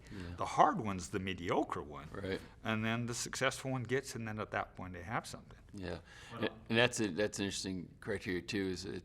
I got it here, but it's hard, and it looks like it's going to stay hard. You know, and that's not necessarily a virtue to try to follow through on that either. The hardest ones are the mediocre ones. It is, because then, it's just really close. And what I've discovered, at some point you have to have the courage to say, enough. That doesn't mean you can't reset, but then reset that filter. And under that context, my big belief, I'll go to zigzag principle for a little bit. But we go climb right straight up. Mount Everest, we're going to die. It's like you can't go straight up, so you got to pull the angle of declination down, and that typically means, how can I get to profitability as quickly as possible? People always say, Rich, you only start with $5,000, $10,000. That's just insane. Why don't you put more money to it? And the answer is very simply, that forces me to get really precise, really quickly, and chase to profitability as fast as I can to get viability. And if I can't, then I run out of resources, and then it's like, okay, done. And I have to say, whenever I have put extreme amounts of money and then not guardrailed, that I've ended up really regretting it. Some entrepreneurs are, very mission-driven or goal-driven in a sense that there's a particular thing that they care about. So the criteria, I imagine, for them might be different, saying, I didn't get it figured out in 6 months. Yeah. But this is what my life is about. It's not like, I'll just try something else. It's like, I got to get this figured out because this is the thing. This is what I'm on this planet to do. So how do you handle that? I'd love to take a countering argument to that, because the most miserable thing in the world is doing what you love and going bankrupt doing it. Yeah. I had this dear friend. He was actually a golf rep. I'm not going to use his name on that, but he was an amazing guy. I loved hanging out with this guy, and he was a great golfer, and he just loved the sport, and he became the TaylorMade rep of the Western United States. And he came by one day our office. One of the companies I had was this awesome little golf export company, and he came by and said, hey, how's your golf game? And he looked at me and said, it's just like by the time I went to all the golf courses, I'm just so sick of it, I can't even stand the golf anymore. Talk about turning your passion into your poison and tying into it. And so my fundamental belief is, if you can drive to profitability, the zigzag principle is very simply this: you guardrail, you charge for it, pulling angle of declination down to get profitability, then you add resource process, then you go for the scale element. And it doesn't mean that I'm done shooting for that goal. It just means I take indirect paths. And it's a natural law, Patrick. This is natural laws. I mean, when's the last time you saw a river flow in a straight line? Yeah. When's the last time you drove here in a straight line? Guess what? You would have been in the back of an ambulance by now. You don't ski in straight lines. We don't move. Nothing in life is straight line, but yet we build pro forma models, and we go, do not pass go, do not stop until I hit go. And it's like, it's just so lunacy to think we can actually see that end of game. Yeah. The trick is the steeper the inclination angle, the more likely it is to fail. The lower you can get that and get channel. It's always the channel. It's so fun. And I know it's a little bit of a detour, but I just love this concept of getting tons of ideas, always asking, how can I contribute? Where's the problem? Where's the little issue or the little problem? And then assemble a bunch of ideas. And then I've got like 4 little tools that I run through to vet, okay, is this a good idea or a stupid idea? And then you get to the bottom 1 or 2, and then I'm like, great. Bat out of hell, go for it. And if it fails, can I live with it? Yeah. And then I got a whole X list, and back we go again. Yeah. Rich, we've had quite a wide-scoped conversation here on, I think, a lot of really important topics that are unique, as far as your perspectives, for entrepreneurs and what they can do or what they shouldn't do. And is there anything that you'd like to add to this that you haven't said already that you think is really important? Patrick, the older I get, the more I realize actually how much I don't know and how good that actually is. Because that keeps us curious, that keeps us growing, that keeps us expanding our souls.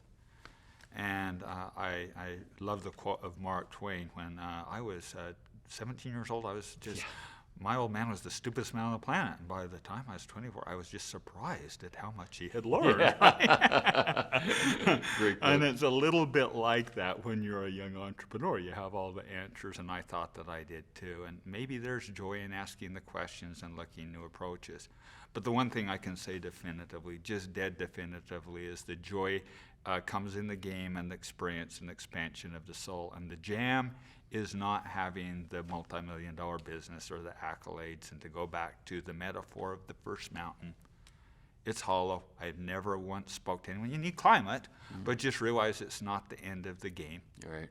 But the real jam, the really thing we all seek for is that elusive third high plateau of understand who you are, what's your relationship to God, what you were put here to do, and who loves you and who do you love. And that's where all the great joy comes in life, and really the best I have. So, what's interesting, what you're saying is that for entrepreneurs, being goal-driven, is such a big part of, what they're supposed to express. Yeah. You set a goal and you go out after it to achieve the goal, and so on and so forth. And God knows I spent a lot of my life, managing by objectives, right? Yeah. But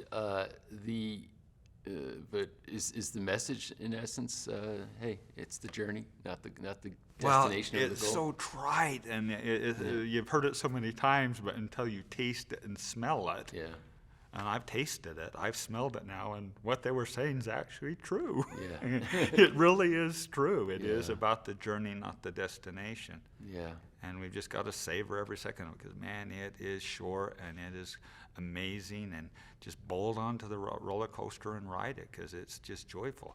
I don't, this whole concept of goals, I love it. I don't want to take it away from my young son, my sons, and even we got to go through that. And so I'm not saying go throw all your goals out, but there is stages of development. Yeah.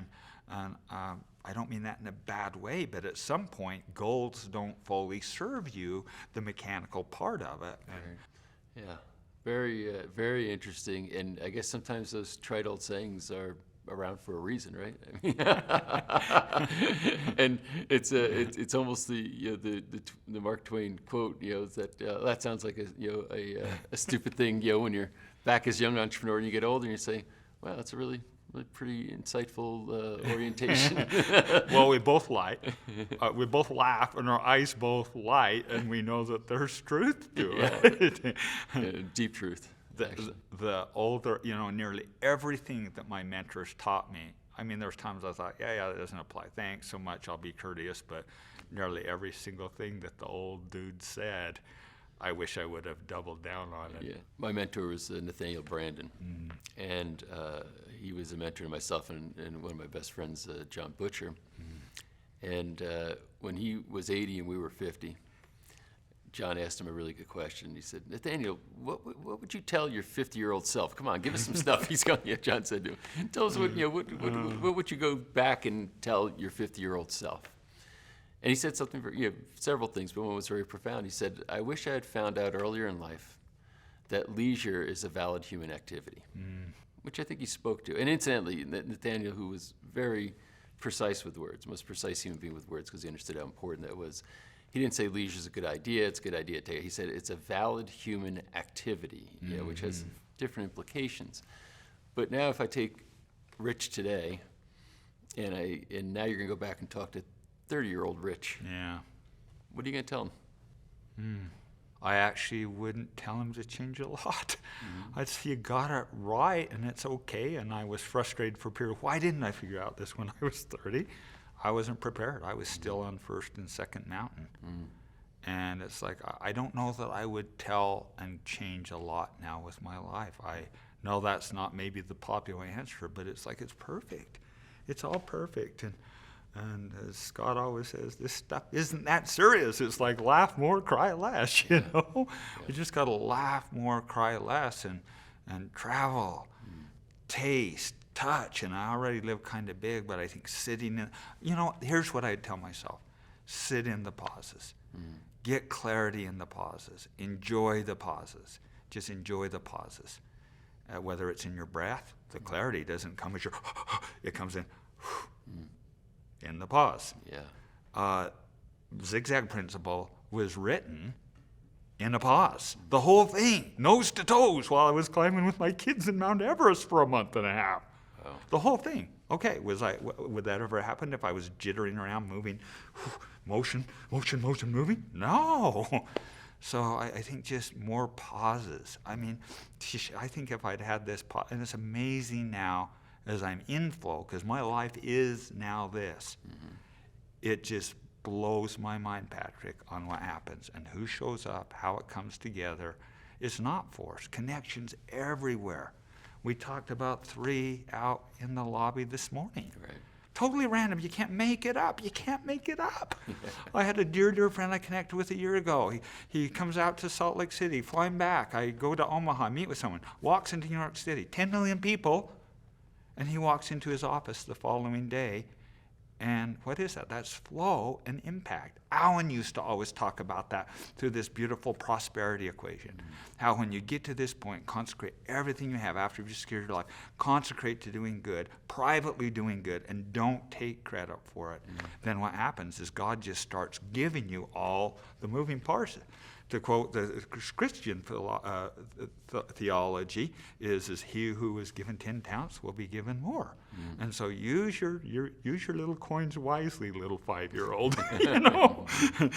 If I give 10 quarters to my little 6-year-old granddaughter, I'm going to watch what she does with them. And maybe that's all we are, Patrick. Yeah. Maybe that's all we are, little 5-year-olds. Well, you certainly have the energy of one. Yeah, not sometimes. Yeah. Well, Rich, it's been fascinating for you to share all this. I appreciate your transparency and all, and your vulnerability and being able to speak quite openly about your journey. Really fascinating, very enriching, and I appreciate your time here today. Thank you so much, Patrick. Pleasure being here.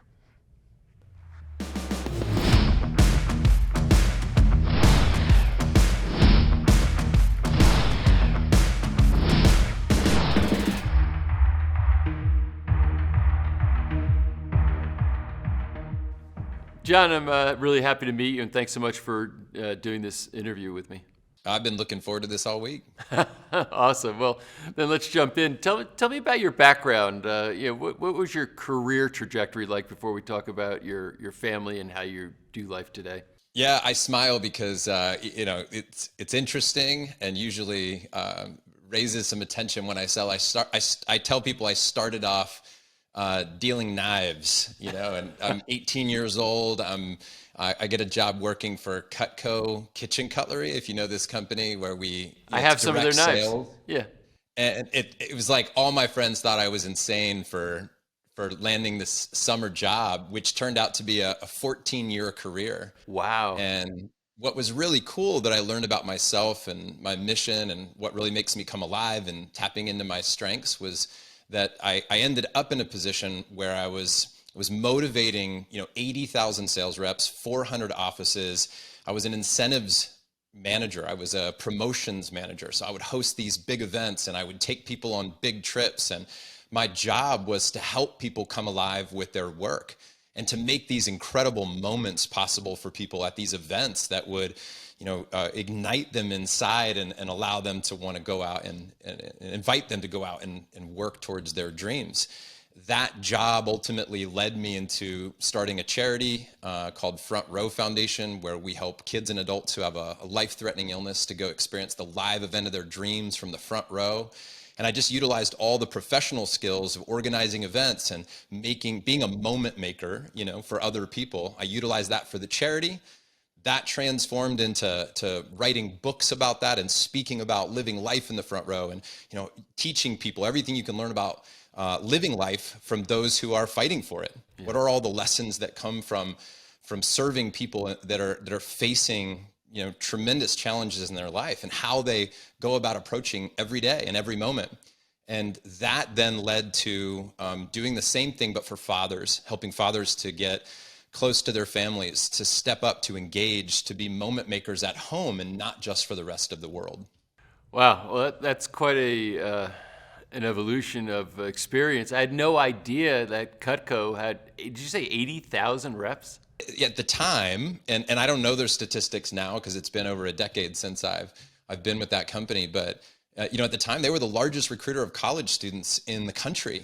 Wow. And yeah, it was incredible. Wow. So where along the line did you get married from getting out of college, going to Cutco? Like when did your life come together in that way? Yeah, so as a young adult stepping into the Cutco world, that was my trajectory for the next 14 years. Mm-hmm. I met my wife in 2006. We were living in the Northeast, and interestingly, I put an ad on roommates.com. I was just this guy who was living my best life, and I was like, I'm gonna get some roommates and do life together with some fun people. Well, my wife answered an ad on roommates.com, moved into my house, and we went from roommates to soulmates very, very quickly. And a year after she moved in as my roommate, we got engaged. 6 months later, we got married, and 9 months later, my first son arrived. And it was right around that time. By the way, this is actually a really funny part of the story. So I'm in the height of my career with Cutco, mm-hmm. and I'm traveling all over the world. And part of my job is to take hundreds of people to amazing places like Italy and Spain and Argentina.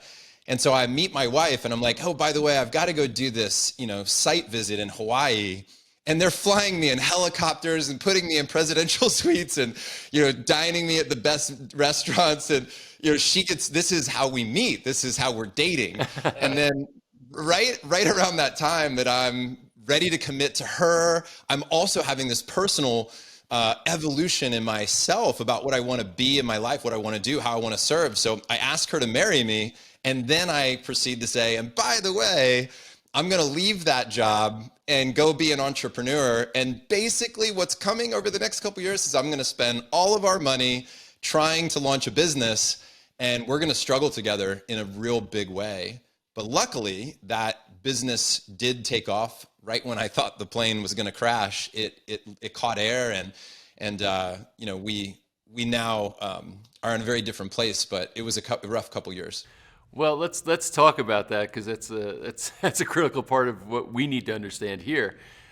So first off, you're in a job, sounds like a great job in a sense of stimulating travel. You're treated, really well. These hotels, they want to wine and dine you, et cetera, because they want the business, and you're the ambassador that's going to decide whether they get the business or not. 100%. So sounds like you're making probably pretty good money and having a really great life, and you certainly could impress your girlfriend at the time, with what you were doing. What was it that got you to say, I'm ready to take this sort of fantasy out of college life, leave, and I'm getting ready to go struggle? And you understood that you were going to probably struggle for a while by what you said, because a lot of entrepreneurs think, oh, we're going to hit this out of the park day one, and they get it wrong. So what was it that motivated that? I think a lot of it's an internal knowing. The more that you look within, the more you're honest with yourself about who you are and who you're not. And once that becomes so clear, it's very hard to not do that if you want to be in alignment and integrity with yourself. Mm-hmm. So in my late 20s to early 30s, I'm in this process of figuring out, what are my deepest fears? What are my biggest desires? What are my strengths, my natural talents? How do I want to approach my life? And a lot of what I had done prior was what I was supposed to do, what I thought were the next steps. And when you have an internal knowing and it's guiding you in a specific direction, that to honor that, I think, is the most powerful way to live life. So the first part of that was, look, I had achieved in the business exactly the position I wanted to be in. I had money, I had a home, I had a car, I had relationships, and I felt very wealthy in those areas of my life. And then I was looking at the contribution category and thinking that didn't feel as good. Like, you could make an argument that I was giving to people in powerful ways, but I felt there was room in my life to contribute at a much deeper level in a way that I wasn't expecting anything in return. The charity piece, Front Row Foundation, was critical for me. And when I started feeling the joy that came from this giving in that particular place, I then wanted to amplify that. And I thought, what's the best way to amplify the charity? What's the best way to serve that charity? Is there a way that I could have a business model that would feed my family and also feed the charity? Could there be a total alignment? And that's when it hit me that I could become a speaker and make money as a speaker and draw attention to the charity by speaking about the charity and motivating people. That's where hey, everything you can learn about living life from people who are fighting for it. What does it mean to be living life in the front row? What are all the lessons there? And that's when we wrote the Front Row Factor book, which was taking all these people that we had connected with and were able to serve and said, how can we take this, teach it to others? And I did that for a decade. And that was really the calling. It was, how can I make all parts of my life work together in harmony? And so the business basically was a career as a speaker and an author. It sounds like that's where you were going with it. And That's exactly right. And you said you struggled for a while, and right when I guess you're running on fumes, it sort of took off. So what was the inflection point? What got it going? Yeah, so I started in the college market because with Cutco, they recruited mostly college students. And I felt very comfortable in that place, and I knew how to connect with that demographic, right? So I went out and I thought, I'm going to connect with college students. And I wrote a book called Living College Life in the Front Row. And the message was about engagement. So colleges wanted that because universities want that for their students to engage. I had a skill set in that department because I'd worked with students for years and years and years. So that was the first gig. But what you quickly find out is that being a good speaker and having a great speaking business they're two different things. It's like somebody who loves to bake but isn't great at running the bakery. Right. And I had to learn a lot of those skills, and I had to learn how to market, and I had to package my message in a way where people could understand what I would provide. But I'd spent all of our money trying to launch this business. I paid hundreds of thousands of dollars to call myself a speaker. And then right when I was spending the last amount of money that we had. It was in that place where like, this is it. I don't know what's going to happen after this. I won College Speaker of the Year, and my business just took off. And I made, a six-figure and then multi-six-figure. And I won that award several times. And then I started talking and speaking to corporations and charging more. And, an interesting part of the story is that years into my speaking business, I had just landed the biggest paycheck, the biggest audience that I've ever landed in my life. Multiple tens of thousands of dollars, thousands of people in the audience. And right about that time, my charity is raising millions of dollars and helping tons of people. My wife said to me in a very loving but very direct conversation that I had become more of a moment maker for other people than I had for my family. And she was right. Yeah. And this was the moment when I'd realized that I had gone out and I wanted to show my kids how to work hard, and I wanted to show my kids how to be contributors and give and do charitable work. But in doing so and working so hard to show my kids what that looked like, and so hard to create stability in those places so that I could be with my family, it was like this. Since my son's 6, my second son is 1 at the time, and I realized that I was a businessman who happened to have a family, and I wanted to be a family man who had a business. And it was right then, this is 10 years into my career, basically, 8 years or so into my career. My son is 6-ish at the time, and these are rough timelines, but Front Row Dads was my attempt at saying, I wanted to get 30 of my friends together who were, in some cases, wildly successful at business. But we needed to have an event where for 3 days, the only rule was, don't talk about your business. because we talk about that all the time. And that was one of the most important turning points in my life, was Front Row Dads gathering.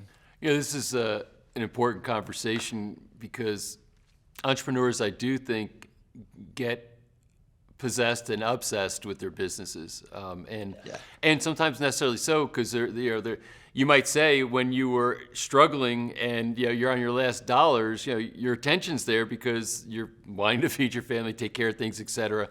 But then we almost get addicted to that sense of having to keep the business going, and that that addiction takes us away from our families, and we almost feel virtuous. I guess how can I say, we rationalize it as virtuous, but at some point in time, if you can break that and say, my family, I got to break old patterns to create new ones. And I guess exactly in your case, it was good that your wife brought this up and that you listened, is what it sounds like, that changed all this. We often receive some direct feedback from our spouses that's very helpful. Hurtful maybe in the moment, hard to palate, but very, very helpful. And here's the thing. A lot of the habits that I developed in my 20s that helped me build my business in my 30s were not the habits that were going to be the ones helping me be a great family man. Mm-hmm. An example of that would be, all through my 20s, I realized I could put my best hours of the day towards my business. Where am I most creative? Where am I most alive? Where do I have the most energy? Take those hours and apply it to the business. And for years, I developed a routine and a habit and a structure that would serve the business. But many business owners, many entrepreneurs take that and put it into their family lives, and they just continue on because they're like, that's what's always worked. That's what I do. And then what we do is we hide behind the banner of, I provide for my family. Right. That's what I did. I hid behind the banner of, this is for my family. But in reality, I didn't need to be giving all my best hours to my business. I mean, I used to purposefully get out of the house before my kids would even wake up, so I wouldn't get trapped at home and I could get busy doing the things that would serve my family. Mm-hmm. But when things turned around, I thought, what if I said, I'm not going to schedule anything for business before 10 a.m.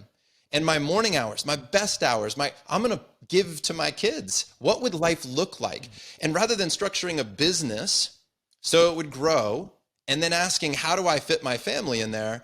What if I start with what do I want my ideal family calendar to look like, and then build a business that supports that? And those shifts all started to occur when I surrounded myself by men who were both in pursuit of the same thing, family first, epic businesses, but family first. And also that we're having mentors in our lives that have done this, that have traveled down that road, that are now looking back and saying, I've been there, I went through that, let me show you what I did. Mm-hmm. And shortcutting and getting some of that wisdom from men, our elders, that could guide us in that way. Because I've never met a guy who is really successful in business, man or woman, who looked back and said, man, I'm really sad that I spent so much time with my family. I left a few million on the table.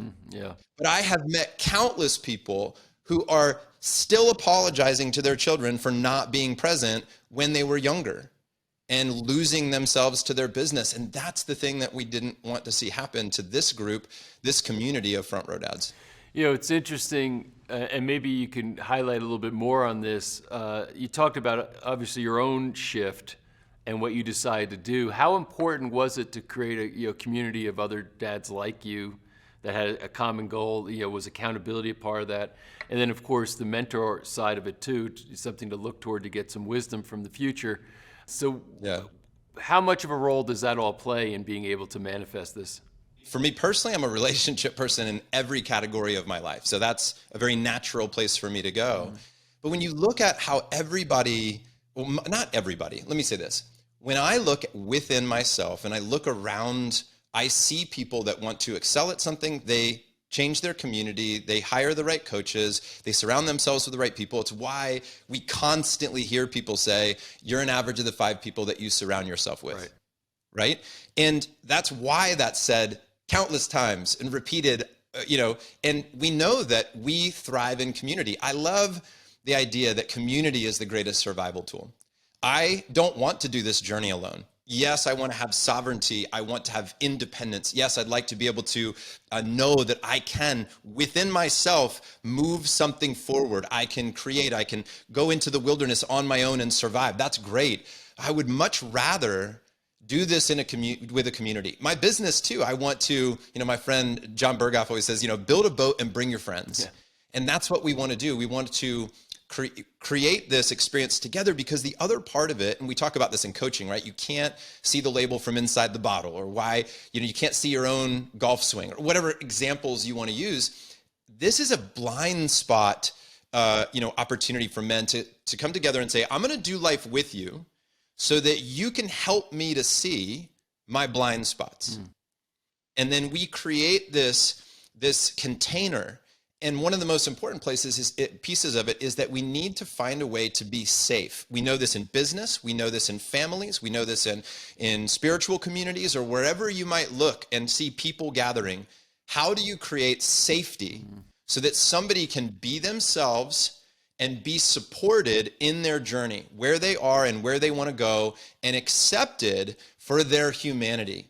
That is what I wanted to create. So I wanted to create this community so that I could see myself better through the eyes of others, and through that reflection, and through that honesty, and through that support, and through the questions, and through the exploration together. It occurs to me, and it's, your passion around this is palpable, so I truly appreciate that. Occurs to me is that it boils down to, at least in my mind, what you're saying, it boils down to identity. Right? It is, yes. What do you identify with? And because and there's not that you only have a single identity, but to your point, it's like saying, hey, I identify first as a family man, or do I identify first as a businessman? What do you identify with? And you're going to live into that identity once you make the choice. And I think what happens is a lot of people are just unconscious to it. They don't really think about their identity, but this is leading to the question. The question is, identity, in your view, in your own philosophy, isn't something you're stuck with. It's something you can choose. Absolutely. Yeah, I believe that. Yeah. And I also believe that a lot of it is that maybe the identity is actually there in many ways at our core. That's this inner wisdom, this knowing, and that when, oftentimes in our lives, I think as children, we receive this programming, we receive this blueprint. They tell us how we behave. If you do this, you'll be rewarded. If you do this, you'll be punished. And so we learn to fit into the paradigm of the people that are around us. And then what happens is we spend a lot of our adult life trying to shed away. When you think about that, like, how is a sculpture created? It's what's chipped away, and then what's left within is who we truly are. A lot of my journey now as a 47-year-old in the realm of fatherhood or family life is to know who I am. And children, by the way, the more the father or the mother knows who they are, that's where children start to sense safety. When you're with other people that have a knowing, that's because there's not a manipulation there then. You're like, I know who they are. They know who they are. It's clear. And that clarity, that creates trust, that creates safety. And that is the foundation in which we can leap from. So I do think that, going back to your point, is that I believe that our identity, there's a part of it that is born within us. And then I do think that we are co-created together, because the chemistry of our community no doubt has an impact on us. To say that, like, don't let that person bother you, don't let their words affect you, that's great to say. But we are co-creating.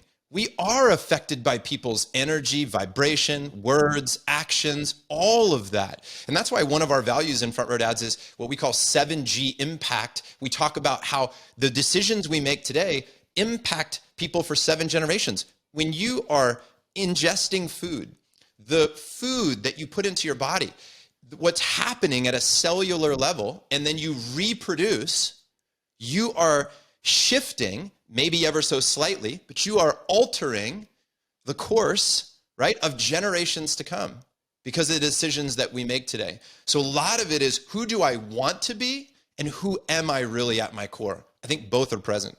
The ripple effects, I think, are important in the ideas of what does this mean 7 generations from now. I mean, there's certainly enough science to show that this isn't like a speculative or an abstract idea, but how we live our lives, how we process our lives has a massive impact on future generations that come from us.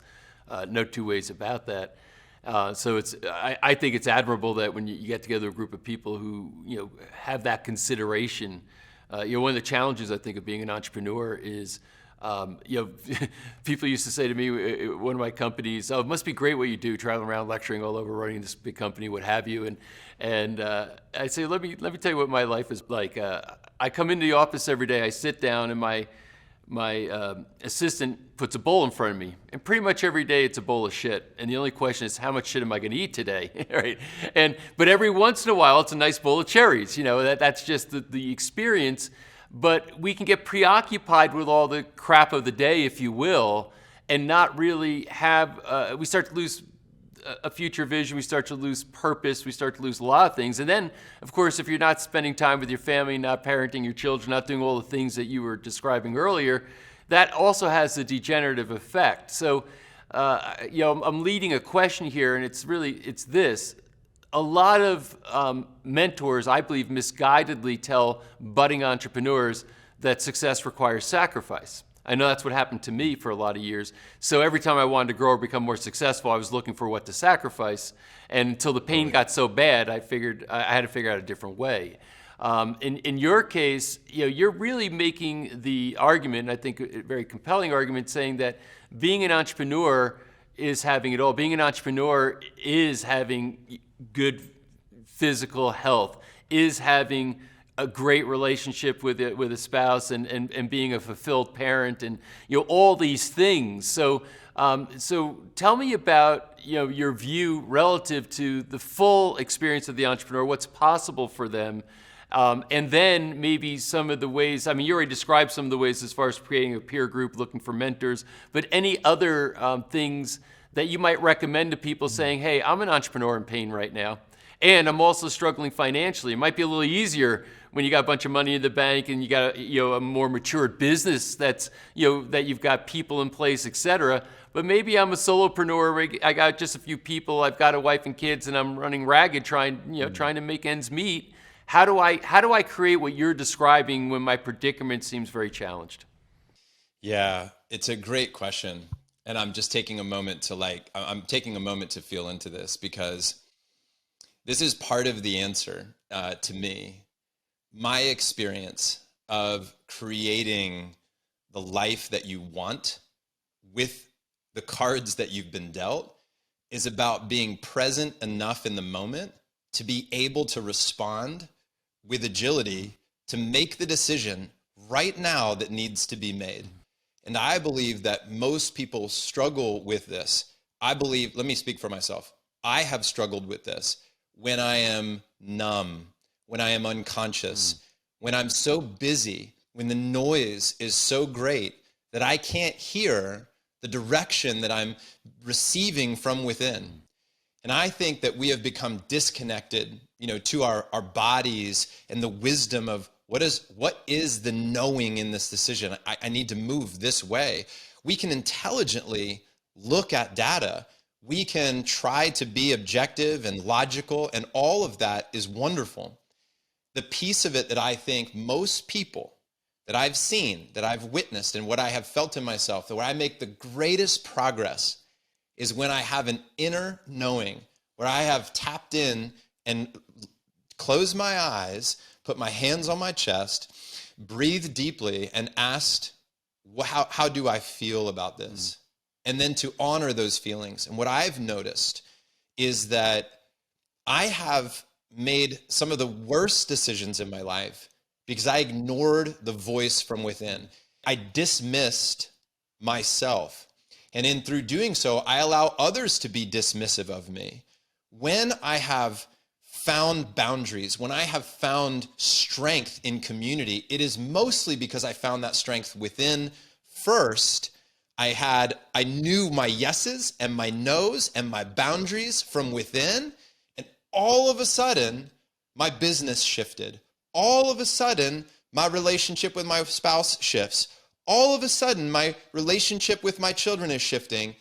But that's why I don't think most people fix the problems in their business or in their relationship. For example, in a relationship through therapy, of couples therapy. Yes, communication is important, but typically it's one person bringing trauma to the relationship. All of my biggest breakthroughs in my marriage have not come through couples counseling, but have come through my own personal look within. Where am I part of the drama triangle? Where am I being the hero? Where am I being the victim? Where am I being the villain? Right? What's my responsibility here? And I do believe that when entrepreneurs want to own their lives at whatever stage, the very beginning stage where they're trying to just make their first dollar, or scaling from 7 to 8 figures, or figuring out how to bow out of the business so they can be more present with their families, all of that goes back to how much are you connected to your own being so that you can be appropriate in the moment with the decisions that you're making. But that only comes through absolute presence, because the principles and the processes and the version of yourself yesterday that responded to the energy that was coming to you in whatever form that was could be very different today. So it's like when I make agreements, I say, these are my strong agreements today, and I reserve the right to change them tomorrow because I might be different and the world might be different. And can I be present enough to do that? Can I be so present with my child that I know what to say in that moment? I know what question to ask. I know what compliment to give. I know when not to speak. Can I give myself space? The best gift I ever gave to my children, my relationship, and my business was space. And it used to be more attention, more direction, more process. What's the framework? What's the book I need to read? And then the strategy I need to implement. What do I need to do? And when I started appreciating presence and space, that was an amplifier. Well, so it sounds very much like a spiritual practice. So for yourself, I mean, did you study a particular form of meditation, or what things did you do to help develop that part of you? It's everything, everywhere that has had some influence on me. It's my parents raising me in a Christian church where I was influenced by that. There's no doubt that religion has played some role in my life on some level. I would also say that it's all of the work that I'm doing presently in the space of therapy, plant medicines, my exploration into this particular realm of healing. It's all of it. Yeah. And it's hard to say that it's one thing, because the real answer is this is 47 years, every single day, being presented with something that I have now tried to digest that has resulted in me being where I'm at today. That's a very difficult thing to unpack.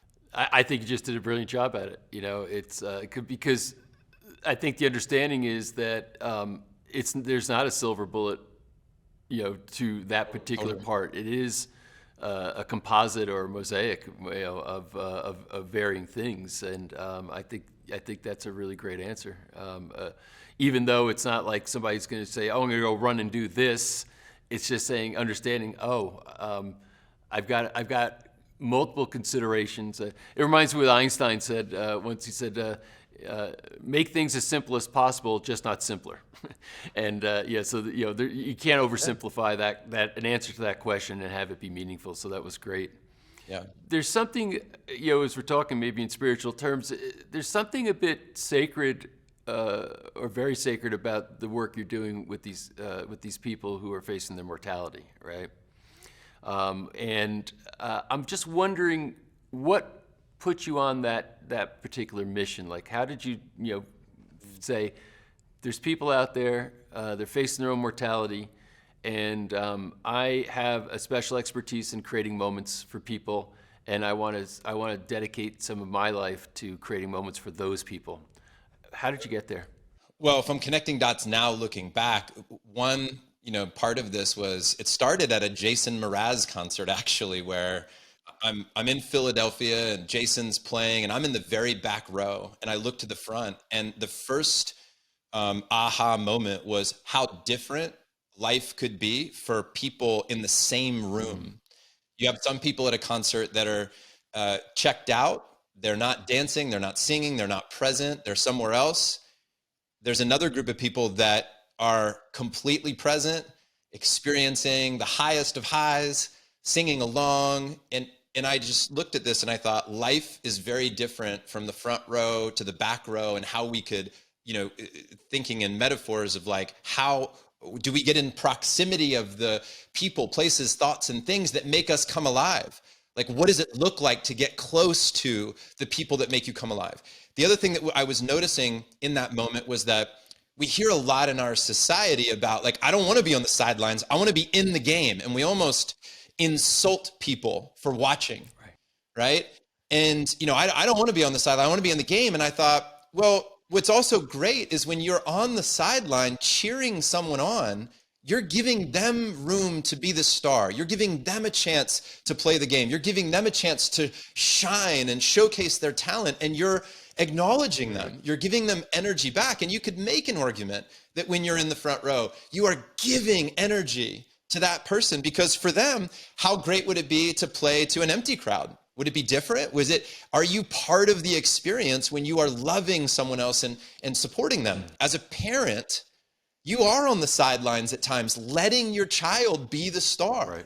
So that's one piece. The other piece of it is, all right, what's my deepest fear and my greatest love? I've been sitting with this question a lot. My deepest fear and my greatest love. My deepest fear was getting to the end of my life, whenever that would be, looking back and thinking I had somehow wasted it. That I didn't say yes, that I didn't step into the moment, that I wasn't present, that I wasn't experiencing this gift. That would be my greatest fear. Just having been unconsciously walking through life, not taking advantage of all of the beauty that surrounded me and stepping into that and serving and loving and living. The greatest, love was almost just the opposite of that. It was like, when I look on my life, look back on my life, what is my greatest love? Oh, this is memories with friends, telling stories. You remember when we did this thing? You remember when we went there? You remember when this happened? Even, just the stories that we could tell. So I thought, if I take my greatest love and my greatest fear, I'm imagining that if I derive a purpose from that, I will not run out of fuel. I will not run out of steam, because at a core level, that'll be a driver for me. So if my greatest fear is getting to the end and not having all the moments, and my greatest love is making these magical stories, then how could I help people who are facing maybe the end of their life to have the greatest memory, right? And then I remember having that realization, and I was on a run around, a lake the river in Philadelphia there, the Schuylkill River, with my buddy Jamie, and I just said it out loud. I just spurted out the words. I said, because Jason Mraz was present for me, this living life in the front row, and this fear and love was present for me, and I said, Front Row Foundation. Mm-hmm. And then I just said it. We take kids and adults who have a life-threatening illness. We put them in the front row of their favorite event. We take pictures, we take video, we tell the story, and we help them to create a moment that not only feels great right then, but becomes a metaphor for how they can live every day. So we take like the best of Tony Robbins and the best of Make-A-Wish, and we have a baby, and we call it Front Row Foundation. That's awesome. Really a spectacular thing that you've created. And I love the whole Front Row theme. The brand, and I don't mean brand like it's something gimmicky. I'm talking about the soul of the concept of front row as a metaphor for a perspective on life. Really, yes. I think is very powerful. And I could see now, how you can apply front row to any aspect of life, and it's sort of, again, we're back to that choice, saying, do you want a front row, life, or do you want another life? And it doesn't sound like you're how can I put it, moralizing, telling people they're wrong if they choose something else. But I think, correct me if I'm wrong, but I think your message is, here's what's possible, and if you know it's possible now, you know you have the choice. I guess is the way you look at it. Is that accurate? Yeah, I think you're correct. There is no right or wrong way to approach life. There's just these ideas that allow us something to think and feel about. There are concerts I love going to. I don't want to be in the front row. The best seat at an orchestra is honestly row 8 or 10. It's not a specific science. It is a contemplation of where do I need distance and where do I want to step up and where am I shining the light, right? How am I part of this experience? It is a contemplation is what it is. It's a conversation starter, not a direct path for how to live in every moment. The real question is, how do I want to engage with my life? That's the real question that's brought up as a result of this. And as a parent now and an entrepreneur, so you already discussed as an entrepreneur, you know, how you build a community around this and develop it together. And I love that. I don't know who said earlier, but you know, the best survival tool is community. And we did an entire series on you know, on preparation, and that was really the theme. You know, you need a community. You don't go out and try to do it on your own. Yeah. But now, as a parent, you know, for your children, do you mostly try to live by example for them to get this? Do you have a specific way to try to communicate to them? How do you impart this to your kids? Well, it's not the answer to what you just asked. It's the fact that you're asking the question. Mm-hmm. And that's what we want to do is we want to stay in that question, because with every child at every age, the individual nature of that child is different. You need to show up differently for each child, perhaps. You need to use different strategies. But the fact that you would ask that question is wonderful. Yeah. You know, I was just on the phone with my buddy Hal this morning, and we were talking about this idea that lessons are caught, not taught. I don't even know who to credit. That's been said by many people in many different ways. Lessons are caught, not taught. But we have this idea, right? And we just showed up in another conversation yesterday that the old saying of, you know, what you do speaks so loudly, I can't hear what you're saying. So we collectively as a group believe that modeling behavior is primary. We believe that modeling behavior. And here's an example of this. One of my best friends is Hal Elrod, who wrote The Miracle Morning, right? And so a lot of our guys in the group practice the miracle morning. Well, a lot of strategy for a dad is like, can I get this done in the morning before my kids wake up so I am ready to go for my kids? That's a great strategy. That makes tons of sense. Give to yourself before your kids wake up. The problem with that, if that's your only strategy, is that your kids will never see you read, sit in meditation, right? Exercise. So you also have to ask yourself, if you're doing these things privately so that you're not interrupted, that may be serving you in one way, but can you do some of these things so that your kids will catch you? So one of my thoughts is, can I let my kids catch me doing the right thing? And that is an intentional piece of this, is like not telling them, but letting them watch me and catch me in the act. Yeah. Here's one last piece that I'll say, because I think this is a strategy that every parent could use, every person could use in some way in their life. And here's what it is. If you're an entrepreneur, you hear this like, leave work at the door, right? Leave work at work. Don't bring it home. But could you consider taking the best of your work and bringing it home and applying it to your family? As an example, we'll spend an immense amount of time planning a board meeting, but just show up to dinner without any plan, without any intention, without any thought.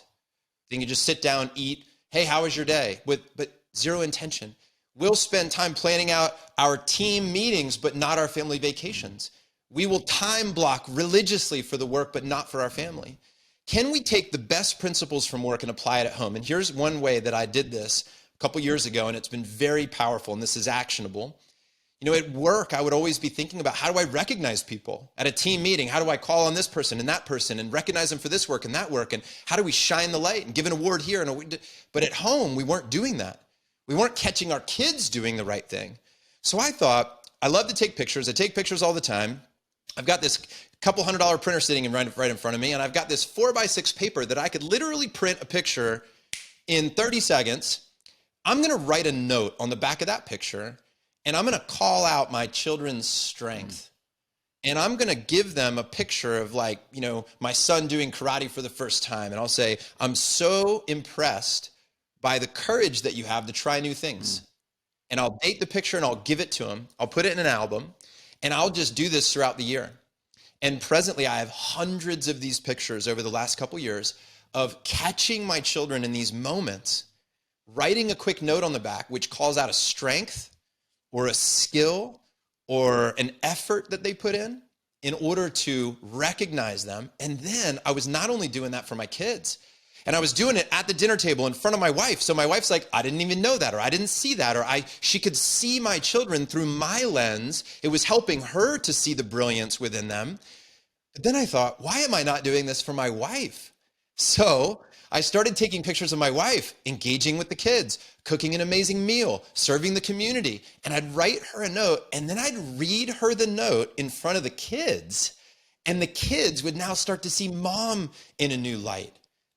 I'm catching these moments, and it's so easy to do. It takes a few seconds to print, a minute or two to write a note, but boy, did that make a big difference. So these principles, if I tie the whole interview together, in my 20s, I was learning how to be a promotion manager, how to create incentives that motivate people and recognize people and awards and trophies and trips. In my 30s, I was building Front Row Foundation. How do I make people feel alive through the charity, recognition, making them feel special, recognizing their lives and witnessing them? And then in my 40s, I figured out how to do that at home with my family, with the same principles, the same energy, the same love that I was using in my business and the charity and now my family. That's been the evolution. And so it's the best of all those worlds being brought at home. But I needed some strong language from my wife, going full circle here, that I needed to not just be a moment maker for the world, but I wanted to be a moment maker at home. And then it begs the question, can we first, be famous at home with our families and then impact the world? That's a spectacular summary. The thing about principles when they're right or they're true or effective is their universality, right? It's not a business principle, it's a principle applied to business. It's a principle applied to home. It's not a family principle, it's a principle applied to family. And when they have universality, when they work in all things, then it's something that's kind of true as far as its impact or its potential. So really breathtaking scope that you can cover in a short period of time as far as saying, hey, there's a real message here. And this whole thing has been a great moment. So I appreciate you coming here, sharing enthusiastically and creating this moment for this audience. I know it's going to have a massive impact. So thank you so much. I received that. Thank you so much.